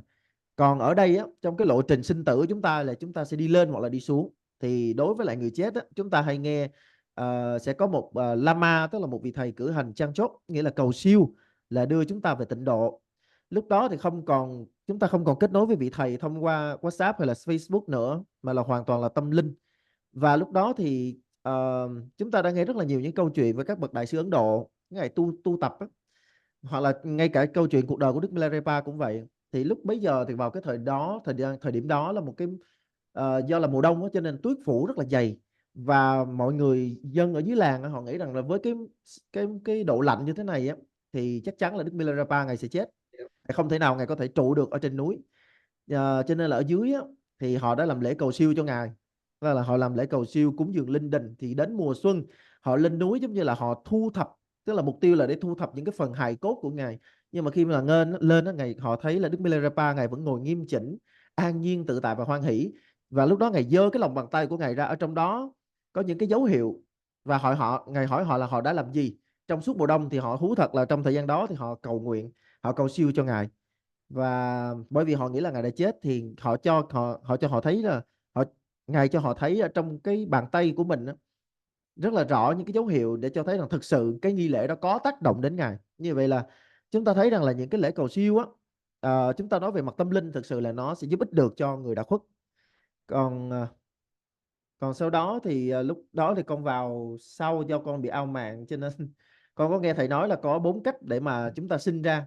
Tức là khi mà chúng ta đã đến một cái cảnh giới tái sinh rồi á, thì đến cái Bardo được gọi là Bardo khởi hiện á, khởi hiện trung giới á, thì sẽ có 4 cách để chúng ta xuất hiện, gọi là tái sinh lại. Thì chúng ta sẽ có chẳng hạn như là noãn sinh là sinh ra từ trứng, giống như là các cái loài chim hoặc là các loài rắn chẳng hạn, thì là phải từ trứng mà sinh ra, chúng ta gọi là noãn sinh. Và kế đến sẽ là thấp sinh nghĩa là chúng ta ở trong, do cái nhiệt độ tăng cao, chẳng hạn như là các loại trùng á, các loại trùng, các con côn trùng vân là do là thấp sinh, nghĩa là do nhiệt độ mà sinh ra. Và chúng ta có thai sinh thì dễ hiểu rồi, thai sinh là phải từ thai mẹ mà sinh ra. Và hóa sinh là xuất hiện một cách thần kỳ, chẳng hạn như là Guru Rinpoche hoặc là Tara hoặc là Quan Thế Âm, các ngài là hóa sinh. Chẳng hạn như là Đức Liên Hoa Sinh, chúng ta gọi là liên hoa sinh, là bởi vì ngài xuất hiện từ một đóa hoa sen một cách rất là tự nhiên. Cho nên là khi mà chúng ta ngay bây giờ đây nè, ngay trong cái đời này mà chúng ta có cái công phu tu tập về bổn tôn, chẳng hạn như là mình tu trì rất là nghiêm mật, rất là miên mật về nhiếp luân thắng lạc, thì khi mà chúng ta tái sinh đó, chúng ta sẽ rất là dễ để chúng ta sinh vào một nơi tốt đẹp, có điều kiện tốt đẹp, và thậm chí có thể đạt được đến hóa sinh. Thì đây chính là cái gọi là khởi hiện trung hữu, nghĩa là trong vòng 3 ngày sau khi một người đã được xác nhận lâm sàng là người đó chết, thì trong vòng 3 ngày này, thực ra đó chính là cái cơ hội để mà chúng ta có thể chọn cái nơi tái sinh của mình. Nếu mà chúng ta là một người tu có công phu thì chúng ta có thể chọn được nơi tái sinh. Và nếu như chẳng hạn chúng ta là một hành giả tu trì rất là miên mật về nhiếp luân thắng lạc và kim cang hội mẫu, thì lúc này chúng ta sẽ nhìn thấy cha là vị Phật phụ và mẹ là vị Phật mẫu. Và lúc đó thì gió nghiệp sẽ theo cái tâm thức đó của chúng ta mà đưa chúng ta vào cái cảnh giới tái sinh rất là tốt đẹp. Cho nên ngay hiện đời này chúng ta cần phải tu tập cho thuần thục về bổn tôn. Thì hôm nay thầy chỉ giới thiệu về đại cương thôi, và đại cương cho chúng ta nắm thôi, chứ thầy cũng không có giảng giải nhiều. Và bây giờ thì thầy sẽ đọc bài nguyện về trung giới cho chúng ta, cũng như là khẩu truyền bài nguyện, và chúng ta có thể đọc chung với thầy. Thì thầy sẽ đọc tương đối là chậm thôi, chứ không có đọc nhanh, để chúng ta có thể đọc theo. Để em không còn biết là có cái phần nào em bị miss không, thì chị Christy có thể bổ sung giúp em. Và chúng ta cần phải thực hành bổn tôn, chúng ta nhận ra được bổn tôn, chứ chúng ta thực hành bổn tôn rất thích lạc hoặc là kim cang hợi mẫu đó, thì sẽ giúp ích rất nhiều cho chúng ta trong quá trình mà chúng ta nhận ra được cái bản tâm. Thì cái phần đó thì sẽ được dạy chi tiết trong cái bài nguyện này, thì tuần sau Drupon sẽ giảng ha.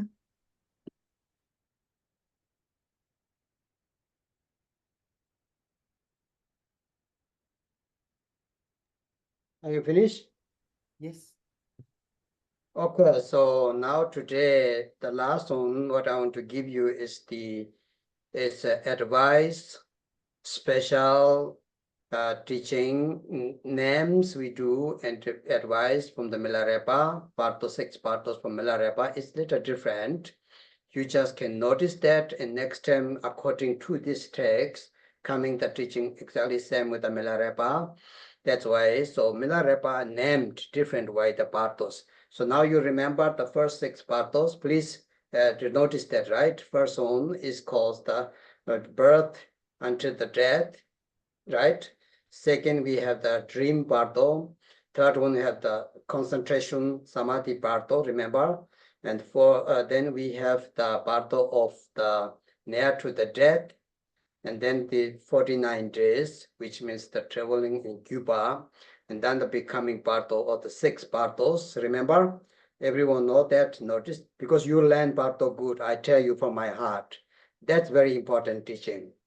I teach lots of things, yoga, Zalung, many things, but Bardo need to treat, Bardo need to learn good. It's our way, it's our journey. It really will come, certainly never knows. That we have to manage. We can manage our life with this lifetime. Okay, Milarepa said, you can ask your friend, you can ask your mother, you can ask your friend, life manage, okay, but to manage death and our rebirth is very important, is our responsibility. You really can help your parents. I tell you, you don't need to become, you don't need to be lama, you don't need to be good practitioner. But if you know, you can really repay the kindness to your parents if you know how to help their dying and after rebirth to take rebirth. If you can do that, you are the good daughter and good son, really tell you. That's Milarepa taught. If you want to become good son and good daughter, lifetime, your parents maybe have no money, sometimes difficult. They can also manage a little bit. They can even begging. But after that, nobody can do. So you are the responsibility, I tell you. So that's why Bardo teaching, I taught last time with Sister Christy, is very important. But many people do not understand that how to deal. That's really necessary. Understand me? So please keep that in your mind, okay? So we had these 6 Bardos. Remember now I told you, this everywhere you can found. From the Nyingma tradition, many of you found that names. But now I just tell today the name and advice from the Milarepa. And after we read this text, and then we do today Samadambhadra text prayer, because today is the sun eclipse. Yeah, the Rahula and the other planets are very active today. So anyway, now go to the Yogi Milarepa's teaching, not all, because it's very beautifully he state to the Tringma. Actually, it's called the, how to say, getting out free from the tiny path of the falling into the lower realms. Understand? So it's very, very important. Anyway, Milarepa saying, he called, let's say, the first Bardo is the Bardo of the between samsara and nirvana. This is very important. So direct content Bardoru. So the korva in samsara, nirvana and samsara is the very long Bardo, we think, but it's only up to you, how you view it, how you see it. Understand? Samsara nirvana is the like 2 sides of the hand, 2 sides of the coin. So you need to know that. So Milarepa said, this is the first Bardo. The first Bardo is samsara to nirvana.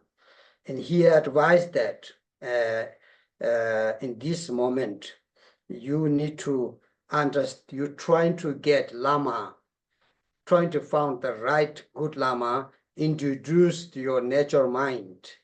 Somebody introduce your nature mind, you know, you get teaching so many, but ask somebody who really you trust, who really you like, who really you know that, to introduce your mind, nature mind.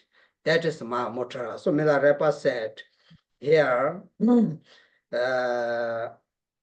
Chakache, you need to have the understanding of the Mahamudra through to introducing your nature mind. He advised that the first part of between samsara and nirvana, what you necessarily do is found right Lama, ask to introduce your nature mind, found the right view. That is my view, you say. You will not change. Understand? So this is the first advice. Ở đây thầy sẽ đọc một cái bài đạo ca về 6 Bardo, về 6 trung hữu mà tổ Milarepa đã ngân nga cho 5 chị em Syringma. Thì vừa rồi là thầy có nhắc cho chúng ta về tên của 6 Bardo. Thì ở đây thầy sẽ nhắc lại, đó là hiện sinh, huyễn mộng, tam muội, cận tử, du hành và khởi hiện. Thì chúng ta chỉ cần thêm cái chữ trung hữu hoặc là trung giới sau những cái chữ này, chúng ta sẽ có gọi là 6 cảnh giới trung hữu hoặc là 6 cảnh giới trung giới. Và nếu như mà chúng ta học kỹ những giáo lý này thì lợi lạc là không thể nào nghĩ bàn.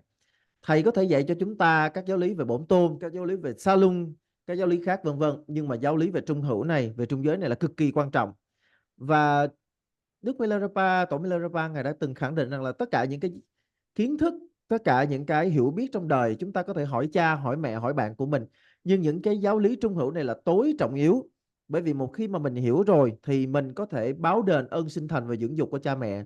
Và tổ khẳng định rằng là nếu như chúng ta thực sự muốn là một người con chí hiếu, muốn báo hiếu cho cha mẹ, thì đây là một điều vô cùng thiết thực và chúng ta cần phải nắm bắt. Bởi vì chẳng hạn như trong đời cha mẹ chúng ta có những cái khó khăn, có những khi túng thiếu thì cha mẹ có thể xoay đầu này xoay đầu kia được, nhưng khi mà cha mẹ đối diện với cái chết thì cái đó là trách nhiệm của người con. Cho nên là chúng ta cần phải cố gắng nắm cho được những giáo lý này để chúng ta có thể đền đáp được cho cha mẹ của mình, báo hiếu cho cha mẹ của mình. Ở đây thầy muốn nhắc lại, thầy vừa mới nhắc lại 6 tên, tức là 6 cái tên của 6 cái cảnh giới trung hữu. Và theo các truyền thống khác, chẳng hạn như dòng Nhiên Ma chẳng hạn, thì cũng sẽ có những cái cách thức khác để mà chúng ta gọi là một cái tên gọi khác thôi. Nhưng mà ở đây là chúng ta đang học theo tổ Milarepa. Và sau đó thì thầy sẽ tụng đọc cái bài nguyện. Và sau khi tụng đọc bài nguyện xong thì thầy sẽ đọc đến Phổ Hiền Nguyện Vương, bởi vì ngày hôm nay là ngày Nhật thực. Theo giờ của Việt Nam là tầm khoảng hơn 10 giờ, tầm khoảng hơn 10 giờ, 10 rưỡi gì đó là sẽ bắt đầu Nhật thực ở Việt Nam. Tức là theo giờ của Việt Nam, chứ ở Việt Nam thì không thấy được hiện tượng này đâu. Thì lúc này là La Hầu cùng với lại các tinh tú ở trên trời sẽ gọi là chuyển động rất là mạnh. Cho nên là chúng ta sẽ đọc Phổ Hiền Nguyện Vương. Thì ở đây quay lại là cái bài đạo ca mà tổ Milarepa đã ngân nga với 5 chị em Serima. Thì ở trong đó Bardo đầu tiên mà tổ gọi tên, ngài gọi là Phàm Thánh Trung Hữu. Phàm ở đây chúng ta hiểu đó là luân hồi, và thánh ở đây nghĩa là chúng ta biết đó là niết bàn. Đây chính là một cái quãng đường mà chúng ta sẽ trải qua giữa luân hồi và niết bàn. Thì cái quãng đường này có thể dài hay là ngắn tùy theo cái công phu tu tập của chúng ta. Và hai cảnh giới này giống như là hai mặt của bàn tay, tức là luân hồi và niết bàn giống như là hai mặt của bàn tay. Và tổ Milarepa khuyên chúng ta hãy cố gắng trong suốt cái trung hữu này, trong suốt trung giới này, hãy cố gắng tìm cho mình một bậc chân sư có thể trực chỉ chân tâm cho mình. Chúng ta có thể học rất nhiều những giáo lý, nhưng mà chúng ta phải tìm cái bậc thầy mà chúng ta kính ngưỡng nhất và chúng ta thỉnh cầu giáo lý trực chỉ chân tâm. Và đây lý do tại sao mà tổ khẳng định là chúng ta phải tìm cho được, tổ gọi là chân tâm đại ấn, mà chúng ta có thể hiểu đó là chánh tri kiến, nghĩa là cái nhìn nhận chuẩn xác và chân thật của chúng ta, gọi là chân tâm đại ấn. Chúng ta cần phải tìm được bậc thầy trực chỉ chân tâm cho chúng ta, thì đây chính là Phàm Thánh Trung Hữu. That is first one. So you remember samsara to the nirvana, advised to understand, to introduce your natural mind, and found the right view. Okay, you all have the view, understand? You learn lots of dharma. Hopefully you have now. What is your view? If somebody asks, you can say that, hopefully. And second part of Milarepa call is the actually in the Bardo teaching we called is the birth till the death. Is similar, but Milarepa calls the appearance Bardo of the appearance. Here we have a lot of appearance, understand? Everything you can see, everything you can hear, everything you can feel is so distracted. It's a lot of things happening, isn't it? The day from your birth until death, you can see so many things.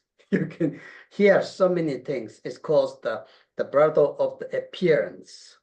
Understand? So it's a really, really interesting, he explained, because he's yogi experience. He doesn't go to the different book. That time, no Google Master. So he don't go to the even Buddha's teaching. He just tell his experience. So it's called the Bardo of the appearance. And that is very important. He advised here, my dear, you need to hear that. He said, please do not do too much. Focus one yidam practice, one deity practice. I taught beginning, generation, stage, and completion.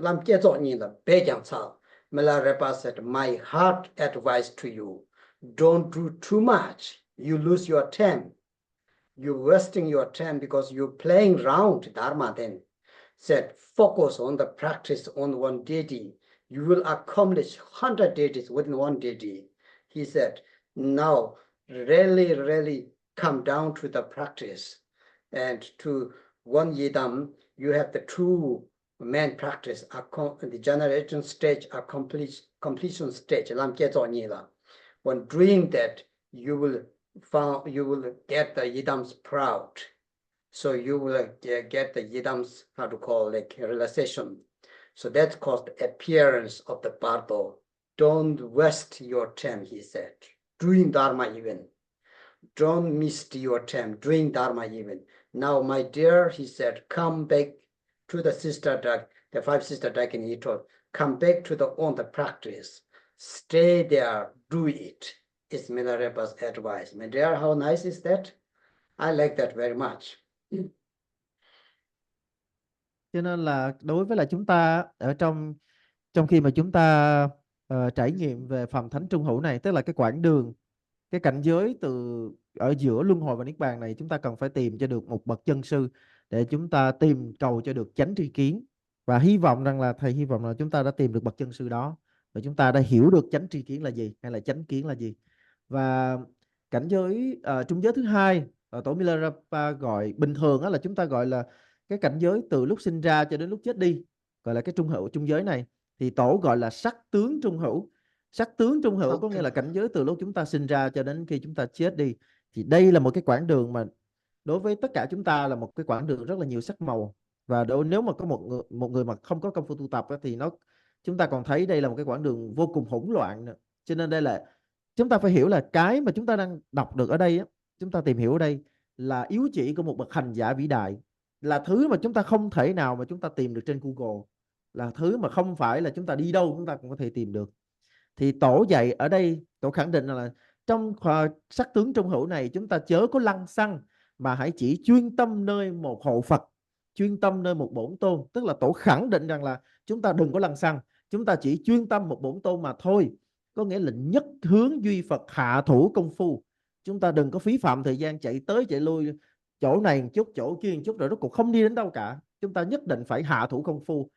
Giống như ở đây gọi là nhất hướng duy Phật, hạ thủ công phu, chỉ chuyên tâm vào một bổn tôn và tu trì cho nó miên mật, tu trì cho công phu của chúng ta thật là nhuần nhuyễn. Thì chúng ta thấy là cái giáo lý này của tổ đẹp đến chừng nào. Thực ra cái đoạn này thầy rất là thích, nghĩa là nhất hướng duy Phật, hạ thủ công phu. Đoạn này là cực kỳ hay. Okay, so then the third Bardo Milarepa's call is the Bardo of the path to the enlightenment. Understand? Bardo not calling the samadhi, but he called Bardo of the path, the Lamgi Bardo, Russian the natural path of the Bardo of the natural path. Understand? So it's very, very important. So here he said, do not, he has said, if you really want to receive the teaching, try to find the pit instructions, the Dakini herring teachings. Because Milarepa met lots of experience, lots of teaching received. You think Milarepa didn't learn, he learned lots. But the most helpful, the most with touching heart was the Dakini's herring teaching, Tamga. Ningyu Tamga Komyansal. Ningyu means the hearing transmissions of the Dakini, the pit instructions of the yogi experience, trying to receive that. Do not go to everywhere. It doesn't make sense. If you follow, like Milarepa said here, do not follow like street dog. You know, street dog follow everywhere, where's the food? But don't do that. Choose what you really need. Is the Milarepa said, it's called the Bardo, the path of the natural path, about the Bardo, which he said, trying to get the hearing transmission teachings of the Dakini, the pit instructions of from yogi experience. This advice, okay? So think about that, really. We have many yogis experience, you can receive that. So that means do not need to follow holiness, name and fame, but can be poor guy. Like Naropa when he meet Tilopa, fishing guy, right? So you never know, but you have to really think now, very important. So Milarepa advised that it's called the path, natural path of the Bardo, Russian Lamgi Bardo, Tibet called. Trung hữu thứ ba hoặc là trung giới thứ ba được gọi là đạo lộ trung hữu. Tiếng Tạng gọi là Lamgi Bardo, Russian Lamgi Bardo. Cho nên chúng ta còn có thể gọi là chánh đạo trung hữu. Và tổ Milarepa dạy chúng ta rằng là chúng ta cần phải cố gắng tìm cầu cho được yếu chỉ của dòng nhĩ truyền không hành. tức là dòng nhĩ truyền từ các vị Dakini. Chúng ta biết rằng là tổ Milarepa ngày giữ rất là nhiều dòng pháp, nhưng mà ở trong đó, dòng nhĩ truyền được xem là tối thượng. Và tổ khuyên chúng ta một lần nữa đừng chạy đầu này đầu kia, mà hãy cố gắng tìm cầu cho được yếu chỉ của dòng nhĩ truyền. Và thậm chí tổ còn nói đùa rằng là chúng ta đừng có lăng xăng giống như một con chó cứ chạy tới chạy lui, mà chúng ta hãy tìm cho được yếu chỉ nhĩ truyền. Và chúng ta có thể tìm những cái vị yogi, các bậc mà tu hành chân chính, các bậc yogi để chúng ta thỉnh cầu giáo lý này. Và một vị yogi mà tu hành chân chính nó không nhất thiết phải là một vị pháp chủ, pháp vương nào đâu. Chúng ta đừng chạy theo danh vọng chức vị.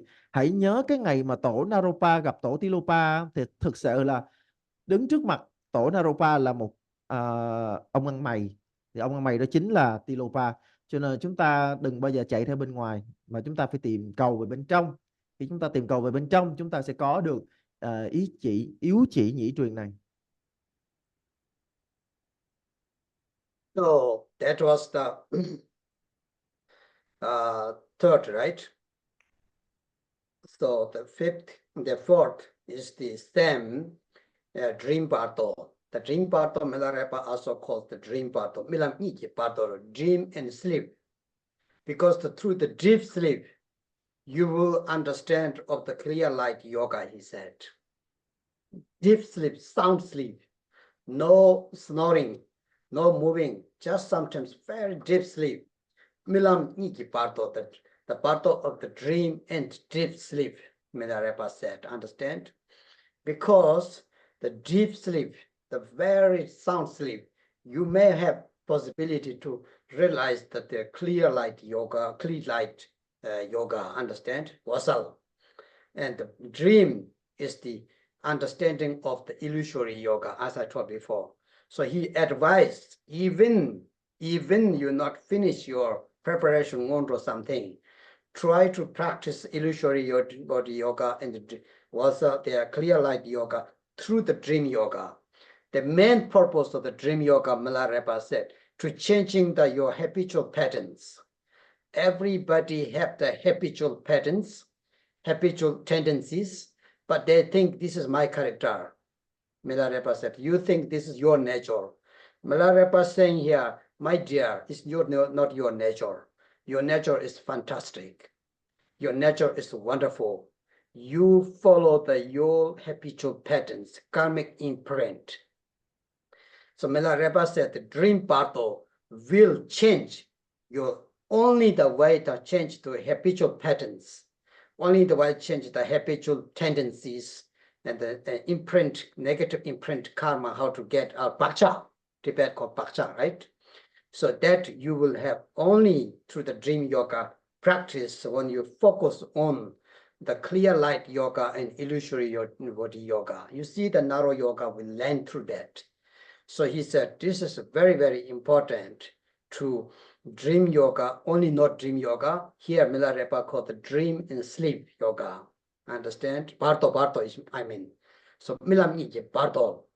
Bacha Ulam to Gyurvichir means there is the only way to change your habitual patterns. So this is really important because we have very difficult to change our habitual habit. That's why we become so confused. You know, you think this is my way. Man, maybe it's not, it's your habitual. So that's why that Bardo is called the dream and sleep Bardo. Before was only dream Bardo, remember? Now it's the dream and sleep. Through the sleep, one day you will realize the clear light yoga. Understand? Deep sleep, remember? Sneezing sometimes, or like a yawning, faint, orgasmus, something that in Vajrayana explained. The best will be the deep sleep because it's not harming anything. So that's why it's Milarepa explained. Trung hữu thứ ba chúng ta được gọi là miên mộng trung hữu. Chữ miên ở đây có nghĩa là một giấc ngủ. Và cái mộng này thường là chúng ta nghe là trong mộng trung hữu hoặc là mộng du già, nghĩa là giấc mộng. Thì kết hợp hai chữ là chúng ta sẽ có được cái trung hữu thứ tư của tổ Milarepa, đó là miên mộng trung hữu. Đó là một giấc ngủ sâu. Và thực ra là một giấc ngủ sâu rất là quan trọng. đối với chúng ta đó là một nơi mà chúng ta có thể thực nhận được tịch quan. Và tổ Milarepa dạy rằng là ở trong giấc ngủ sâu á, chúng ta có thể tu trì mộng du già, và với mộng du già thì chúng ta có thể siêu vượt được những cái tập khí, những cái nghiệp chướng của mình. Và tổ nhắc nhở chúng ta rằng là chúng ta chớ có chạy theo những cái tập khí, những cái nghiệp chướng, tức là cái thói quen nhiều đời của chúng ta, trong tiếng Tạng gọi là bachak, mà chúng ta quên đi chân tánh tịch quan của mình. Để mà chúng ta có thể làm, chúng ta muốn được như vậy, chúng ta có thể thực hiện trong cái cảnh giới được gọi là miên mộng trung hữu này, để chúng ta có thể siêu vượt được những cái tập khí của mình. Chúng ta nhìn rõ được cái chân tánh của mình, nhìn rõ được cái tánh thường tịch quan của mình. Và thực ra thì chúng ta là phàm phu á, chúng ta có quá nhiều tập khí. Cái này là tôi, cái kia là của tôi, rồi vân vân. Chúng ta cứ lẫn quẩn trong cái ý niệm là của tôi và của tôi. Do đó là miên mộng trung hữu sẽ giúp cho chúng ta có thể trực nhận được tịch quan và siêu vượt được những cái tập khí. Hay nói cách khác, với một giấc ngủ sâu, khi mà chúng ta ngủ sâu á, ngủ đủ sâu, thì trong cái giấc ngủ sâu đó chúng ta hoàn toàn có thể trực nhận được tịch quan và siêu vượt được cái tập khí của mình, những cái thói quen nhiều đời của mình.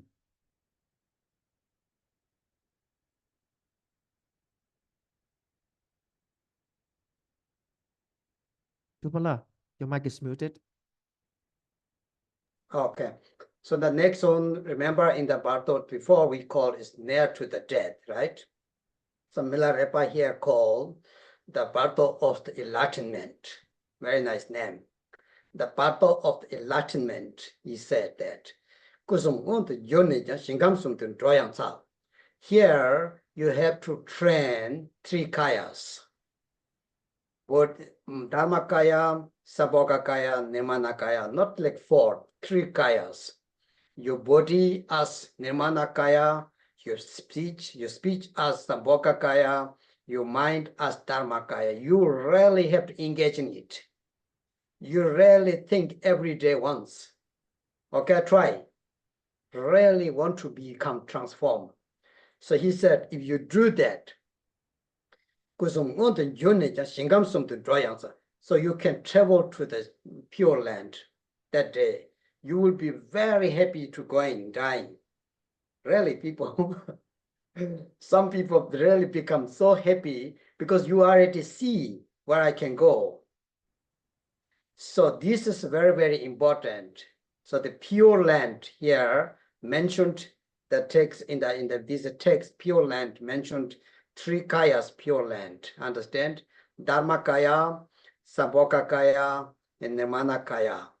So the three kayas you can count different way, but here this according to the text here say the first it's the pure land of Buddha Amitabha. It's called the Dharmakaya's pure land. Second is the pure land of the Buddha Avalokiteshvara. Is the Potala. It's not Potala in Lhasa, this house, but the pure land of Tara Sem. So you will meet Tara there. Finally, you practice so long-term Tara, and finally you can meet her there. Will be nice or not? The last one is the pure land of the Padmasambhava, is the Nirmanakaya pure land. So they put it like this. It can be different. It can be a different pure land. There's many pure land which belong to the three kayas, but according to here, saying that these three kayas, understand? Dharmakaya pure land, Amitabha, Sabhogakaya pure land, Avalokiteshvara, and Nirmanakaya pure land, Shingam something Dwayansam. You can choose that which you want. Understand? You can travel to the 5 Buddha's pure land. So it's called the Bardo of the Enlightenment. Such a wonderful. So he advised that. I advise you, understand me? Train three kayas, really train. Not just hear from Lama, not just have the statue Tanga. You try to engage in.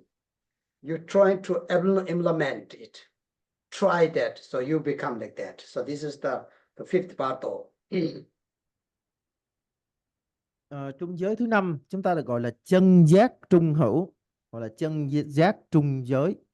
Thì đây chính là cái công phu tu trì về tam thân. Ở đây thì tổ nhắc cho chúng ta là thân của chúng ta là hóa thân, khẩu của chúng ta là báo thân, và tâm của chúng ta là pháp thân Phật. Và tổ dạy rằng là mỗi ngày chúng ta phải năng tu dưỡng thân, khẩu và tâm của mình với tam thân như thế. Và nếu như chúng ta có thể làm được điều này thì chúng ta có thể gọi là tự tại du hành qua các cõi Phật, tự tại đi đến các cõi Phật, và chúng ta sẽ có thể hoan hỷ đón nhận cái chết. Bởi vì chúng ta biết quá rõ là mình sẽ đi về đâu. Ở đây thầy nhắc lại, tu trì tam thân có nghĩa là thân chính là hóa thân, khẩu chính là báo thân và tâm chính là pháp thân. Và nếu như chúng ta có thể tu tập được như vậy thì chúng ta sẽ đi được về tạm gọi là đi được về ba loại cõi tịnh. Ba loại cõi tịnh, thứ nhất là cõi tịnh pháp thân, đó chính là cõi cực lạc của Đức Phật A Di Đà. Thứ hai là cõi tịnh báo thân, đó chính là phổ đà. Phổ đà mà chúng ta hay gọi là Potala, nhưng mà không phải là cung điện Potala bên Tây Tạng đâu nhé. Đó là phổ đà nơi gọi là tịnh độ của Đức Quan Thế Âm, cùng một chỗ với lại Đức Tara. Chúng ta tu trì về thánh độ mẫu, chúng ta rất là mong được gặp ngài. Thì ngài ở cõi tịnh của báo thân, đó chính là phổ đà. Và thứ ba là cõi tịnh của hóa thân, đó chính là cõi liên hoa quan của Guru Rinpoche, Đức Liên Hoa Sinh. Thì nhắc lại ở đây, chúng ta có thể đi được về ba cõi tịnh của pháp thân, báo thân và hóa thân Phật. Chỉ cần chúng ta có thể đúng pháp tu trì, chúng ta có thể tùy tâm đến được. Cho nên là chúng ta hãy nỗ lực, chúng ta tu hành thân, khẩu và tâm của mình với tam thân Phật như vậy. Thì đây chính là chân giác trung hữu. So then the last one, right? So last one, you see, I have to tell you honestly. He said, if not happened all these things, my dear Puron, he said, Puron, right? Now we have to take rebirth, Bardo of the Becoming, right? So we have to take rebirth, coming to the in the old again. So you have not happened all these things. It's not that. So in Milarepa text saying, Kadengundu Manjurna means if it's happened, not happened, all these good things. Now anyway you have to take rebirth. You cannot hang somewhere, hanging somewhere to stay. Have to take rebirth. So he said, you cannot hang somewhere in the space. You have to come back, the Milarepa said.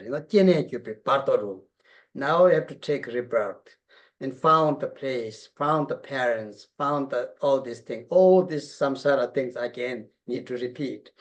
So if you want to have the better, not if you, but to found the better life, to immediately to meet Dharma, then after this life, no need to repeat anymore, to become yogi, to become great master.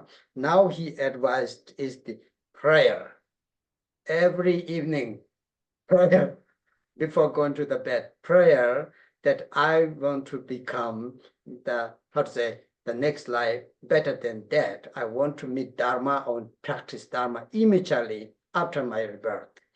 Immediately that I want to become yogi. Prayer, molam tape samjane, right? And take care very good your karma. So he said, really now watch your karma. Because if that not happens, karma will force you. You have no choice. Karma will force you. So he said his advice, not whatever happens, no matter if you gain good or not, and become good person or not, but be careful with the karma, right? So if you really take care of that through the depending on your good karmas, so you will found the excellent human body, the precious human life, and immediately meet the Dharma, and you will be really the life after that, you will be released from the samsara. Understand me? So this, please keep this in your head, because we will go next time with this teaching. Now, after this translation, I will read that. Slowly I will read. If you can have the text, you can read together me. If you don't have, and you just get transmission, if you have, read together. This is our practice. Now, until now, I teach you, I understand? This will do next time, the teaching and practice how to, but today, just to read. Và đến trung hữu thứ 6, hoặc là trung giới thứ 6 thì tổ có nói ở đây là nếu như mà không thể nào tu trì được trong 5 trung hữu kia thì thật là đáng thương thay. Tức là lúc bấy giờ là chúng ta lại phải chuyển sinh rồi. Nghĩa là ngoài 5 cái cảnh giới mà chúng ta có thể đạt được cái sự tốt đẹp kia, thì lúc bấy giờ chúng ta chỉ còn duy nhất một cảnh giới này thôi. Nghĩa là chúng ta không còn bất cứ một cái một cái nơi nào đó để mà chúng ta có thể đi ra khỏi 6 cái trung hữu này. Thì trung hữu này tổ gọi là tái sinh trung hữu hoặc là tái sinh trung giới. Thì lúc bây giờ chúng ta lại phải tiến hành cái công cuộc gọi là đi tìm cha, đi tìm mẹ, đi tìm nơi sinh về, vân vân. Và nếu như mà chúng ta muốn có một cái tái sinh tốt đẹp, chúng ta gặp được chánh pháp, thì tổ dạy rằng là chúng ta phải cầu nguyện mỗi đêm, cầu nguyện mỗi tối. Cái nguyện gì? Nguyện rằng là tôi sẽ tái sinh về, dù cho tôi tái sinh về đâu, nguyện cũng sẽ gặp được chánh pháp. Chúng ta phải cầu nguyện như thế mỗi tối, và đặc biệt là phải hết sức thận trọng với nhân quả, hết sức thận trọng với những gì mà chúng ta đang gieo, bởi vì một ngày nào đó chúng ta sẽ gặt. Chúng ta không thể nào làm gì khác ngoài nhân quả cả. Nhân quả nghiệp báo là vô cùng quan trọng, cho nên chúng ta ý thức được là nhờ những cái nhân thiện lành thì sẽ sinh ra những quả thiện lành, và ngược lại, nếu như mà là nhân xấu ác thì cái quả sẽ là xấu ác. Và nhắc lại, chỉ có với nhân quả thiện lành cộng với lại cái bổn nguyện của chúng ta tái sinh về đâu cũng gặp được chánh pháp, thì mình mới có cơ hội khi mà chúng ta tái sinh vào trong một cái hoàn cảnh nào đó, chúng ta mới gặp được chánh pháp, và chúng ta có thể tu hành, tiếp tục tu hành để chúng ta ra khỏi luân hồi. Thì bây giờ thì thầy sẽ đọc bài nguyện, và thầy sẽ đọc chậm. Nếu như chúng ta có bản bài nguyện á, thì chúng ta đọc theo thầy, còn không có thì cũng không sao cả. Tự chung là cho dù là đọc hay là không đọc theo thầy thì chúng ta cũng nhận được khẩu truyền bài nguyện này. So we will read this text together, but I want to read the title. You don't need to read title because you get the transmission. So I read the first title and then start with the text. You can read together. I will do slowly, okay? Javyang bokunga pajar ki zeba parto soldev shukso namo ma mundraya jugun juma dawo tojo be mada juma leto tabayi kunye jumen rola denze be denze jume kula japsu chen Gyuma luchen gombo kenye ne gyuma luwe taso semche na gyuma nawa bara menjoro she gyuma rango she wara jingye meta gyume lunde borwe tse chatan chenpa triwa kunjen Semye majo rangsara chaba de chema lamde longwara chingye lo chize chiye nangwan kaba ye megzo angbo ngane rinpa nga soso yonga chekla chekdem de remje rango shewara chingye lo Sachu melong namshe la tempe luje songshoro komshin kana kam choya la tongla zube unyo ze necho lamde lambara jingye namshe wasa la teme chego che nao newe keje shilani Nangche topa wasala chenpo she rembara rango shevara chinge Nangwa nangda tuwa cheta shing Ndawa shandra shetan le gyorobe Topa sumcho tsasong kabe ze Sadan chende topara chinge lo Shepe nanda mechire cheye ta nima shandra docha le gyorobe Tokpa shichu gakpara njorwa na shenchen chenpa sembara chingye lo Tope nanda marme bandra la cheta nalama chachen tawo Demo lechero topa tunga tse yanda chenpa sembara jingye Shiva wasala chenpo charve tse nanda chenja namga tawo Cheta kyaren sharwa tawo chung wasala mawo drewara jingye Dila mine namshe powa na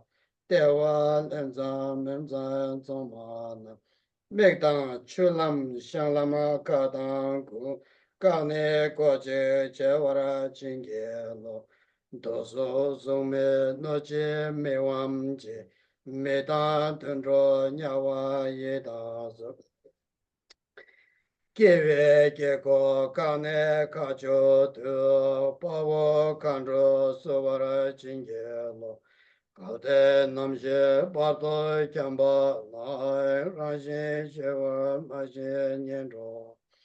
Chokpara semkyang leme yeche tse chadang trewa chobara chingye lo ambo kunza lewan tse chon ten re rawa torche tenda mayen kam mato kunla tongmen trove tse tamche yumara shewara chingye lo ninda minang lula trima me Samba Zamje Tongsumo Korwanyu Ame Jadro Lunge Keta O Ranseme Rawan Topara Chingelo Trizu Trizi Yayu Chawa Cho Tulwe Nawa Tuma Sharweze Jikshin Kyope Ninglong Langba Na Chuna Rango Shevara Chingelo Renga Temba Shinda Sagyoro La Dema Tadu Chepan Gyunani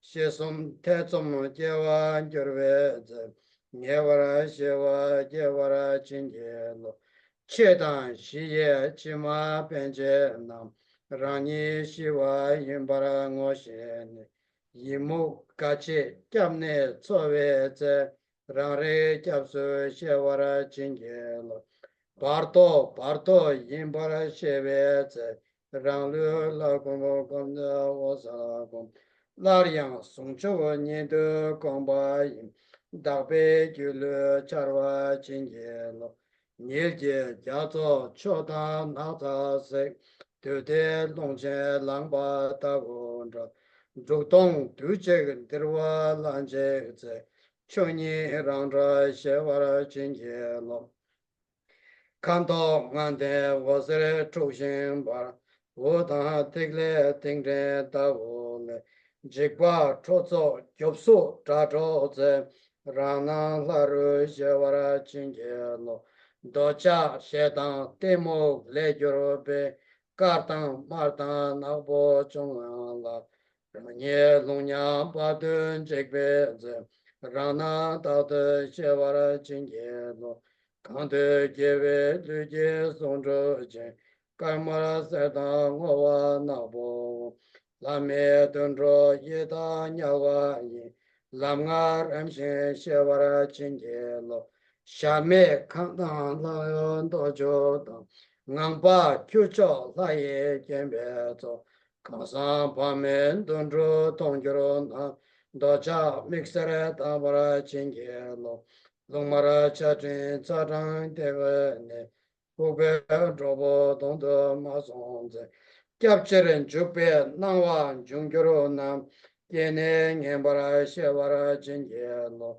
Socho Meta Chake Kansanto, Gawe Yinje Nendren Josem, Rango Shin Chikwa Meba Yin, Nengi Tele Dopara Jingelo, Ngaldan Kongje Mixer Chando Dan Troshire Nege Tridan Rola Cha Suge Nela Chapa Keveze Chadan Seba Mebara Chingelo Pama Laso Kine Tongweze Chadan Mechen Kyumara Shevadam Nilo Rango Shewa Chemba Yin Shome Ngago Kekpara Chingelo Kalte Maki Kewa Lemba Na Dewa Chendang Kante Ngonga Gam Korjuro Juja Tramse Rekdune Samshin Kewa Lembara Chingelo Kema Taju Ngonge Nedren Chen Tekchen Chola Chongwa Kawande Tsewe Shendong Bashin Semge Chen Tsombe Changcho Nyoto Chopara Yung Jawa Sedang Chebe Chela Dang Chonyi Rangshe Nambara Taba Dang Tajang Samba Nambara Tabe Chetara Mowa Deshen Chopara Yo. You see, so that prayer until next time you read, okay? And you see already here they mentioned the Tushita, Akanishta, and different Pure Land. There was Pure Land 3 too. So this is very, very nice. Now, as I said, we need to, not need, but we want to read text, right? We want to read the text for, what was? Forgot. Cho đến tuần sau thì trong tuần này chúng ta hãy đọc bài nguyện này và chúng ta suy ngẫm về nghĩa lý.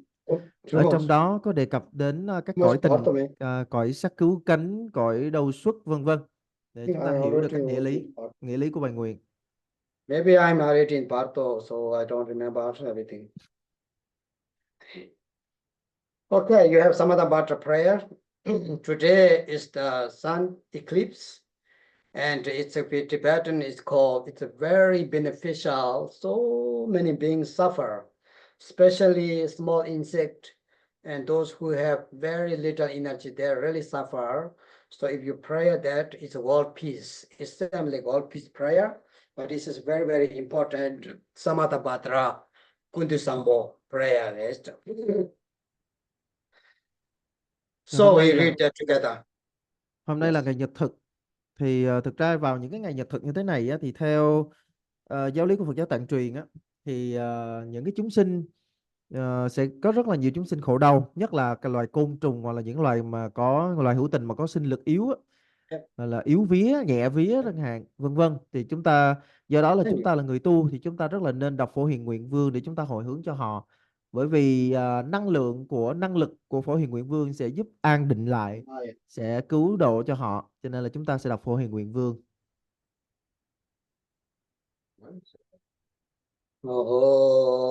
Okay, text. Have everybody have you? Chúng ta có bản kinh đúng không ạ?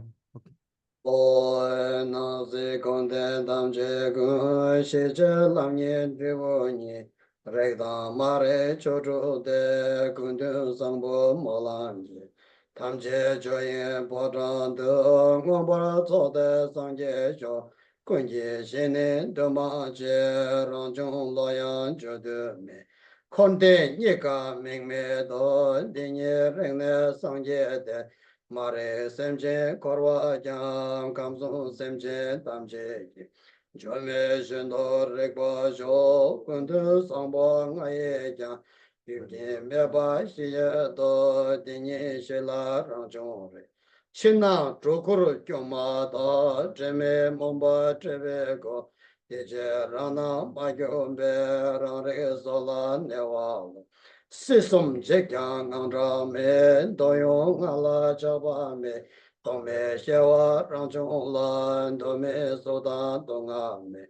rekwa saja mangala ngowo chela yeshe nga ye memba le tome sanje renga chung dile yeshe taje be sanje shibcho tanye chung Yishe nga ye tsa be changdong zhu je tangpa chung.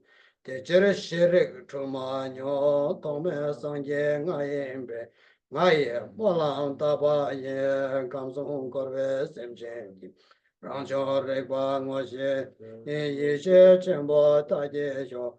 Nga ye zhuwa jume che chiwa chaja songyan.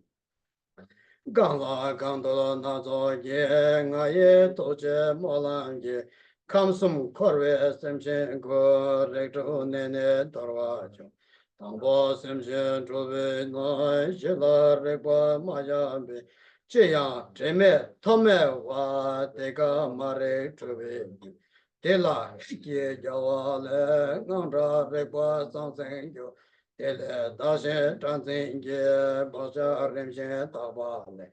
Korbe nesun chukwa jo tele nyomo dungaji. Dunga gyule jumeche dejere semche chuweri. Cheme mare yinbe che sangye ngaye molamji. Kunje rekwa ranshe sho nenche gewa marebe. Cheme jeme jingwa ye kundu taba mareba. 다시 니손 젠바예 렌제 군다 마레 셈셴 군제 주바예 상제 나예 몰랑지 거외 셈셴 담제제 제메 대괴 몽바상 니제 당와 셔와다 리바랑와 셔와쇼 니제 로예 대종예 셴보 처모 제와 바차 도고 렌제 제 선로 고다 네마조 도용 나라 잠바nye 예공 자번 도베 예단 직대 주베 주 송진데라 산다미 셴벤 지부 메메제 강자 동베 예다스 게네 제콤 야레nga 상제 나예 몰란제 도자 셴바 셈제나 도베 동와 지웨 차단 셴바 총마라 셰와 랑소 로바레 Reba ranzo sengyo na kundo yeye tabarasho. Shiro yuje nangwa la chikra shewa chamo nyo. Tangwa bacha taba le chanzin deso ramaki. Shetan jiwo mimbi zi zwe zonse tonga la. Sangye ngayi molam ye jochu semchen tamche. Shetan chabo jebe zi palam mecha ranzo sho. Reba ranzaro sengyo na saba yishe tabara. Ransemi kingba jorwa le chenla drensen meme ngaja trabo sembe ye dashen tabzo tonga yi. Deden jiwo membe zi podon nyome laruji. Sangye ngaye molamge kingseme gewa semchen. Yeze shewa ranzo sha regwa ranzo sengyo ne. Nyamba nije toba sho ninzin dambe pacha yi. Tashen tome zung le tabzo jensen taba le. Socho lami nesu jen jivu nyave nesu. Sangye ngaye molam jen jensen tabzo jewa na. Nganzin mecha rangsaro sha shewa rangsaro sengyo. Chile toba mime sho treme tanyama yinwa yi. Tipdang, mukdang, chebadang, gyaldang, lailo, temo. Jivu jame chonsong ja, sangye ngaye molangye. Temo, chingwe, bomba le, chenpa rangda charwa shong. Tome yishe topra sho, kuje sangye ngadanya. Cheme juve shindo ru, tanda tome le la chu. Le chuk milam chuwan ra, tangye sangye toma yi. Chuwa dewe che kundin sangpo molangi. Semchen tamche maluba, chuje yinzu zangye. Sho chenche nanchara tabchen ye, chume rekwa rangdane. Molang tabchen de tampe, de so semchen tamche la. Kewe nene ngosan ye, nida saye simba. Chadang sayon chungwa nima ando jiro podong. Rani kundun sangpo je kunje tongman tencho na. Kamsum semchen tamche la nanjiro diye malangi. Tunga rinshin chone nya taru sangi to para sho.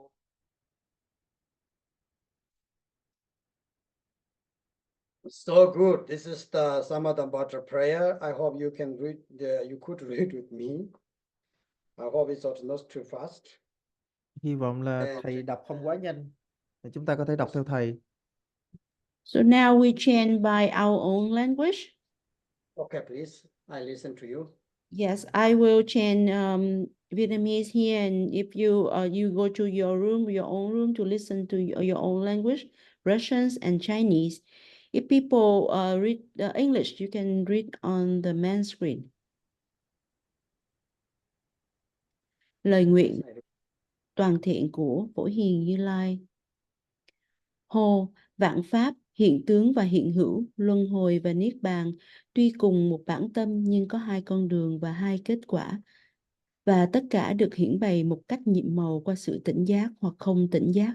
Qua lời nguyện của Phật Phổ Hiền, nguyện tất cả chúng sinh đều thành Phật, hoàn toàn viên mãn trong trụ xứ của Pháp giới. Bản tâm của tất cả là không do duyên sinh, và tâm đại quảng trí tự sinh khởi, bao la không lằng mé, vượt trên mọi diễn tả, không có tên gọi là luân hồi hoặc niết bàn. Nhận thức được như vậy, bạn là một vị Phật.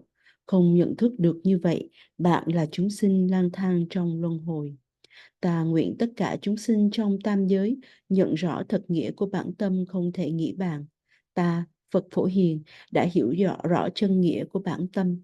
Tâm ấy thoát khỏi mọi ràng buộc của nhân duyên. Chính đó là tánh giác tự sinh khởi, không gì khác. Tâm ấy không bị nhiễm ô bởi sự diễn đạt bên ngoài và tư tưởng bên trong, không ô nhiễm bởi sự chấp nhận hay chối bỏ, cũng không ô uế bởi sự tối tăm của thất niệm không tỉnh thức. Do đó, sự phô bày tự thị hiện này là vượt thoát mọi sai lầm. Ta, Phật Phổ Hiền, an trụ trong tánh giác bản nhiên. Dù tam giới bị hủy diệt, không có gì sợ hãi, không vướng mắc vào ngũ dục của năm trần. Trong tâm thức tự khởi, không có niệm tưởng, không có sắc tướng và không có năm độc. Trong sự trong sáng bất tận của tánh giác, chỉ có một tinh túy duy nhất mà lại hiển lộ sự phô bày của ngũ trí. Từ sự trưởng thành của năm trí tuệ này, năm gia đình Phật Nguyên Thủy xuất hiện, và nhờ sự phát triển của trí tuệ, 42 vị Phật an bình xuất hiện. Do năng lực phát khởi của ngũ trí, 60 vị Phật hung nộ xuất hiện. Như vậy, tánh giác bản tâm không bao giờ lầm lẫn hoặc sai lạc. Ta, Phật Phổ Hiền, là vị Phật nguyên thủy của tất cả. Qua bài nguyện này của ta, nguyện tất cả chúng sinh lang thang trong ba cõi luân hồi, trực nhận tánh giác tự sinh khởi này, và nguyện đại trí tuệ tự nhiên tăng trưởng. Hoa tân của ta sẽ liên tục xuất hiện trong hàng tỷ tỷ các phương cách không thể nghĩ tưởng, hiện lộ qua nhiều hình tướng để hóa độ chúng sinh tùy căn cơ. Qua lời nguyện từ bi của ta, nguyện tất cả chúng sinh lang thang trong ba cõi luân hồi, thoát khỏi đọa sinh vào 6 cõi. Từ khởi thủy, chúng sinh đã bị mê lầm vì không nhận ra được tánh giác của bản tâm. Chúng sanh do không ý thức được những gì xảy ra là ảo tưởng, là trạng thái không tỉnh thức và là nguyên nhân đưa đến sự lạc lối. Từ trạng thái mê mờ này đem đến sự choáng ngáng bất ngờ, và sau đó một tâm thức vi thế do sự sợ hãi dao động. Từ tâm dao động đó phát sinh sự phân chia do bản ngã và sự phóng tưởng, coi người khác như kẻ thù. Dần dần, khuynh hướng tách biệt đổi đãi mạnh thêm, và từ đó vòng luân hồi sinh tử bắt đầu. Kế tiếp, những cảm xúc của năm độc phát triển, những hành vi tác động bởi cảm xúc thì vô tận. Chúng sinh thiếu tỉnh thức vì không có chánh niệm, và qua đó là nền tảng đưa đến sự lạc lối. Qua lời nguyện của ta, nguyện tất cả chúng sinh nhận ra được tánh giác bản nhiên. Sự mất chánh niệm bẩm sinh nghĩa là không chú tâm và sao lãng. Sự mất chánh niệm gán đặc là tư tưởng nhị nguyên giữa mình và người. Cả hai loại không tỉnh thức này là nền tảng mê lầm của tất cả chúng sinh. Qua lời nguyện của Phật Phổ Hiền, nguyện tất cả chúng sinh lang thang trong luân hồi, xóa tan được sương mù tối tăm của sự không tỉnh thức, xóa tan được những niệm tưởng bám chấp của nhị nguyên. Nguyện cho bạn nhận ra được tánh giác bản nhiên của chính mình. Tư tưởng nhị nguyên sanh ra sự nghi ngờ, từ sự bám chấp vi tế xoay chuyển thành tâm đối đãi. Khuynh hướng nhị nguyên trở nên mạnh hơn và tăng dần. Thực phẩm, tài sản, quần áo, nhà cửa và bạn bè. 5 đối tượng của giác quan và gia đình yêu thương của bạn. Tất cả những điều này gây đau khổ vì tâm tham luyến và thèm khát. Chúng là ảo tưởng của thế gian. Các hành vi bám chấp thì vô tận. Khi quả của sự bám chấp chín mùi, bạn sanh vào cõi ngã quỷ, bị hành hạ bởi thèm muốn và khao khát. Bạn bị khốn khổ, đói và khát. Qua lời nguyện của Phật Phổ Hiền, nguyện chúng sinh tham luyến và thèm khát vì bám chấp, không chối bỏ những khao khát thèm muốn đó, mà cũng không chấp nhận chúng. Hãy buông lỏng tâm thức trong trạng thái tự nhiên của tâm, thì sau đó tánh giác của bạn sẽ có thể tự an trú. Nguyện bạn đạt được trí tuệ, phân biệt toàn hảo. Khi đối tượng bên ngoài xuất hiện, tâm thức sợ hãi vi tế sẽ phát sanh. Từ sự sợ hãi này, thói quen giận dữ trở nên mạnh hơn và mạnh hơn. Cuối cùng, sự thù nghịch gây ra bạo động và sát hại. Khi quả của sự nóng giận này chín mùi, bạn sẽ sinh vào đau khổ trong địa ngục bằng cách bị đun sôi và đốt cháy.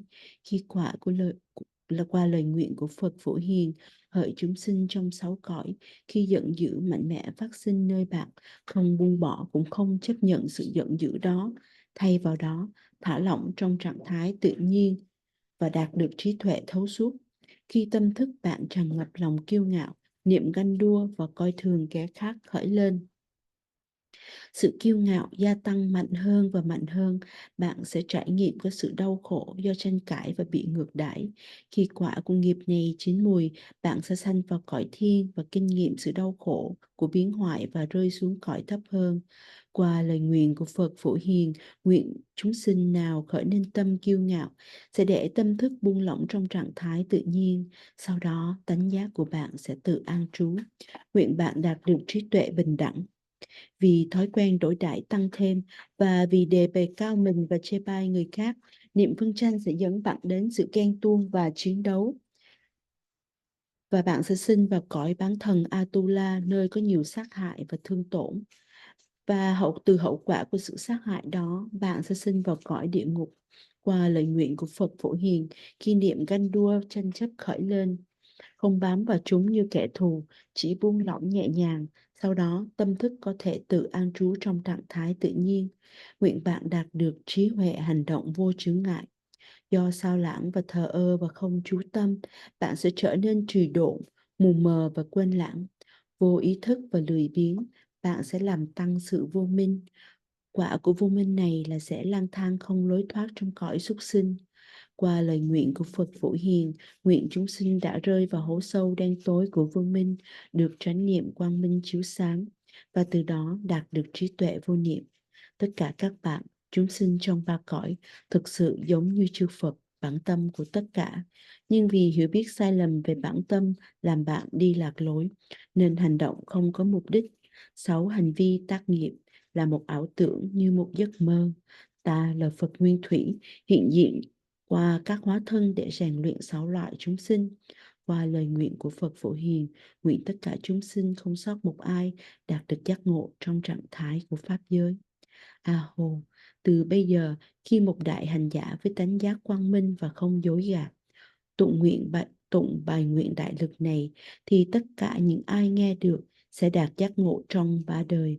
Trong lúc nhật thực hoặc nguyệt thực, trong lúc động đất hay khi đất trời gầm chuyển, tại các chí điểm hoặc vào năm mới, bạn nên quán tưởng Đức Phật Phổ Hiền, và nếu bạn tụng niệm lớn tiếng để tất cả có thể nghe, thì chúng sinh trong 3 cõi sẽ dần dần thoát khỏi khổ đau qua lời nguyện của hành giả, và cuối cùng sẽ đạt được giác ngộ. Như vậy, những lời này đã được nói ra.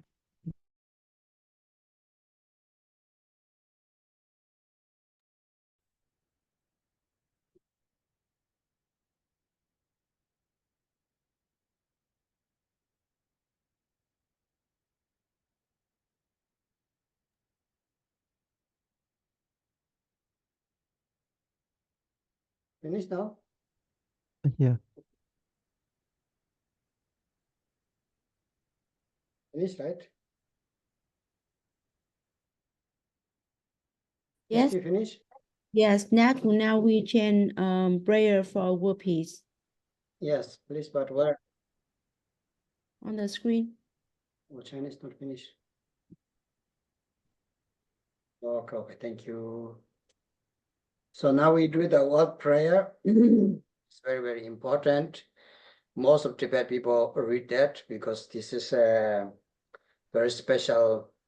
I think it was composed by Jayan Khensa Angbo, Khensa Choji Loto, and Khensa Angbo, and world peace prayer. So we do together. Okay, I will do Tibet, and you can read again after. Gyamne lame gonjo tawa so gyabara gangje gombo jere se jeje drama guru pema jo so debzo tudan shaje go molama yungzo drobara jinge lo nyegdu drona samjara loba dam chenan jungwe chukbe gyugenge Ngarma trakbe mecho tayamane salu jadon nacho jumbo re Zhang se sum lo nye mang zhu so, char ju me nyo wan zam ling za dong te, sa yung me tra jung xin ji kwa tang, ke para ten la tse we ta ma so, zam ling chung tere ne tse ring ne ta, nyo du she jing tse ne jum ju ro che, me dan me me zho wa ta ta ke, gyu la chang ju sem jo ren bo che, Kian ngange kiene loze samchoro zha, penze jambe samdang tene yang, zamling tawu dege paljen zho, sangye tenpa dajin yurin yo, zazuma jawa jase tenpe tu, korden kewe zawa gangche bo, dacha lasama nambara tabe do, Soba molam tabe driu juro je. So this is very important. This was publicized. Now this term exactly same. If you do districts, we are going through these things.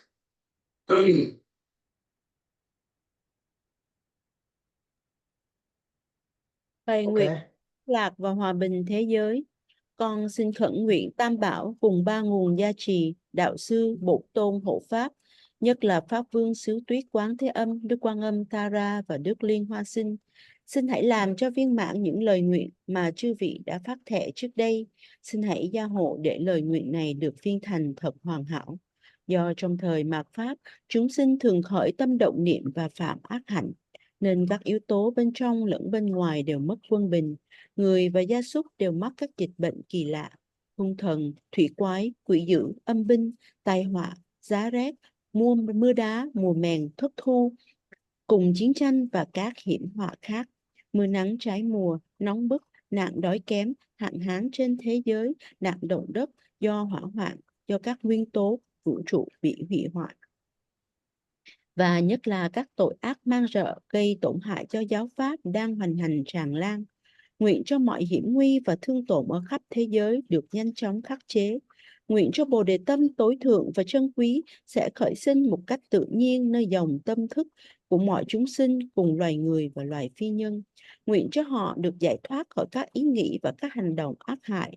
Nguyện cho mọi chúng sinh đều biết yêu thương nhau. Nguyện cho sự an lành, vinh quang và thịnh vượng sẽ tràn khắp cõi giới này. Nguyện cho giáo pháp của Đức Phật được lan xa, tỏa rộng và trường tồn mãi mãi. Nương vào năng lực chân chính của Tam Căn, của chư Phật, chư Bồ Tát, và nương vào bất kỳ thiện căn nào đang hiện hữu trong luân hồi và niết bàn. Nương vào tâm nguyện hoàn toàn thanh tịnh và cao cả nhất là tâm Bồ Đề tối thượng. Nguyện cho những lời khẩn cầu cùng ước nguyện của chúng con được viên thành mỹ mãn.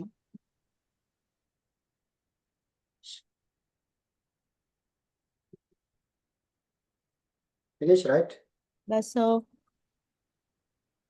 Chang chu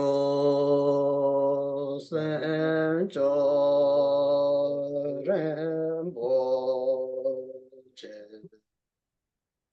ma ye pa na ye ro che che wa nya ba me ba ya con con de show. So this was our first term, the Bardo, and next one coming. I said you read this text because next time we have to learn how the elementary dissolves one by one. We feel that we can notice that, and then we know how old we are, how young we are, something like that. What is the next teaching? Bardo again. Thì đây là buổi đầu tiên của chuỗi bài giảng về trung giới của Drupon. Thì lần tới, giống như lúc nãy Drupon có nói là cái bài nguyện mà Drupon khẩu truyền cho mình á, thì mình nên tìm hiểu từ giờ cho đến thứ hai tuần sau để mà mình nắm được cái ý. Bởi vì lần buổi sau thì thầy sẽ cung cấp thêm những cái thông tin, chẳng hạn như là chúng ta sẽ chúng ta sẽ được cung cấp thông tin về là khi mà chúng ta chết á, vào cái giây phút mà cận tử thì các đài sẽ hòa tan như thế nào, các đại sẽ tiêu hoại như thế nào, vân vân. Thì những cái thông tin đó thì Drupon sẽ cung cấp cho chúng ta vào tuần sau. Yeah, thank you very much, everybody. Be happy. Enjoy the rest of the time. Yes. Và như vậy là kết thúc của ngày hôm nay. Thì mong là toàn thể đại Where chúng is, ta sẽ I có don't know những where is the sun eclipse now. Where's the dark? Where's the I don't know. Anyway, goodbye, everybody. bên chỗ của thầy thì cũng không quan sát được nhật thực, nên cũng không biết là hiện tượng này như thế nào. Nhưng mà dù sao thì đến đây thì chúng ta tạm dừng buổi thứ nhất, và mong là mọi người sẽ có những cái phút giây an lạc còn lại trong ngày. Bye. Thank you, Drupon. Thank you, all interpreters.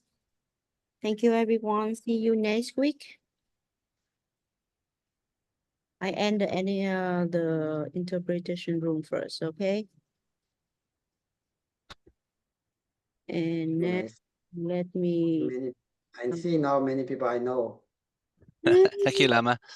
Lama, you know, I think in the world they say the best place to see the solar system is here in Niagara Falls. Yeah. So everybody is rushing to there.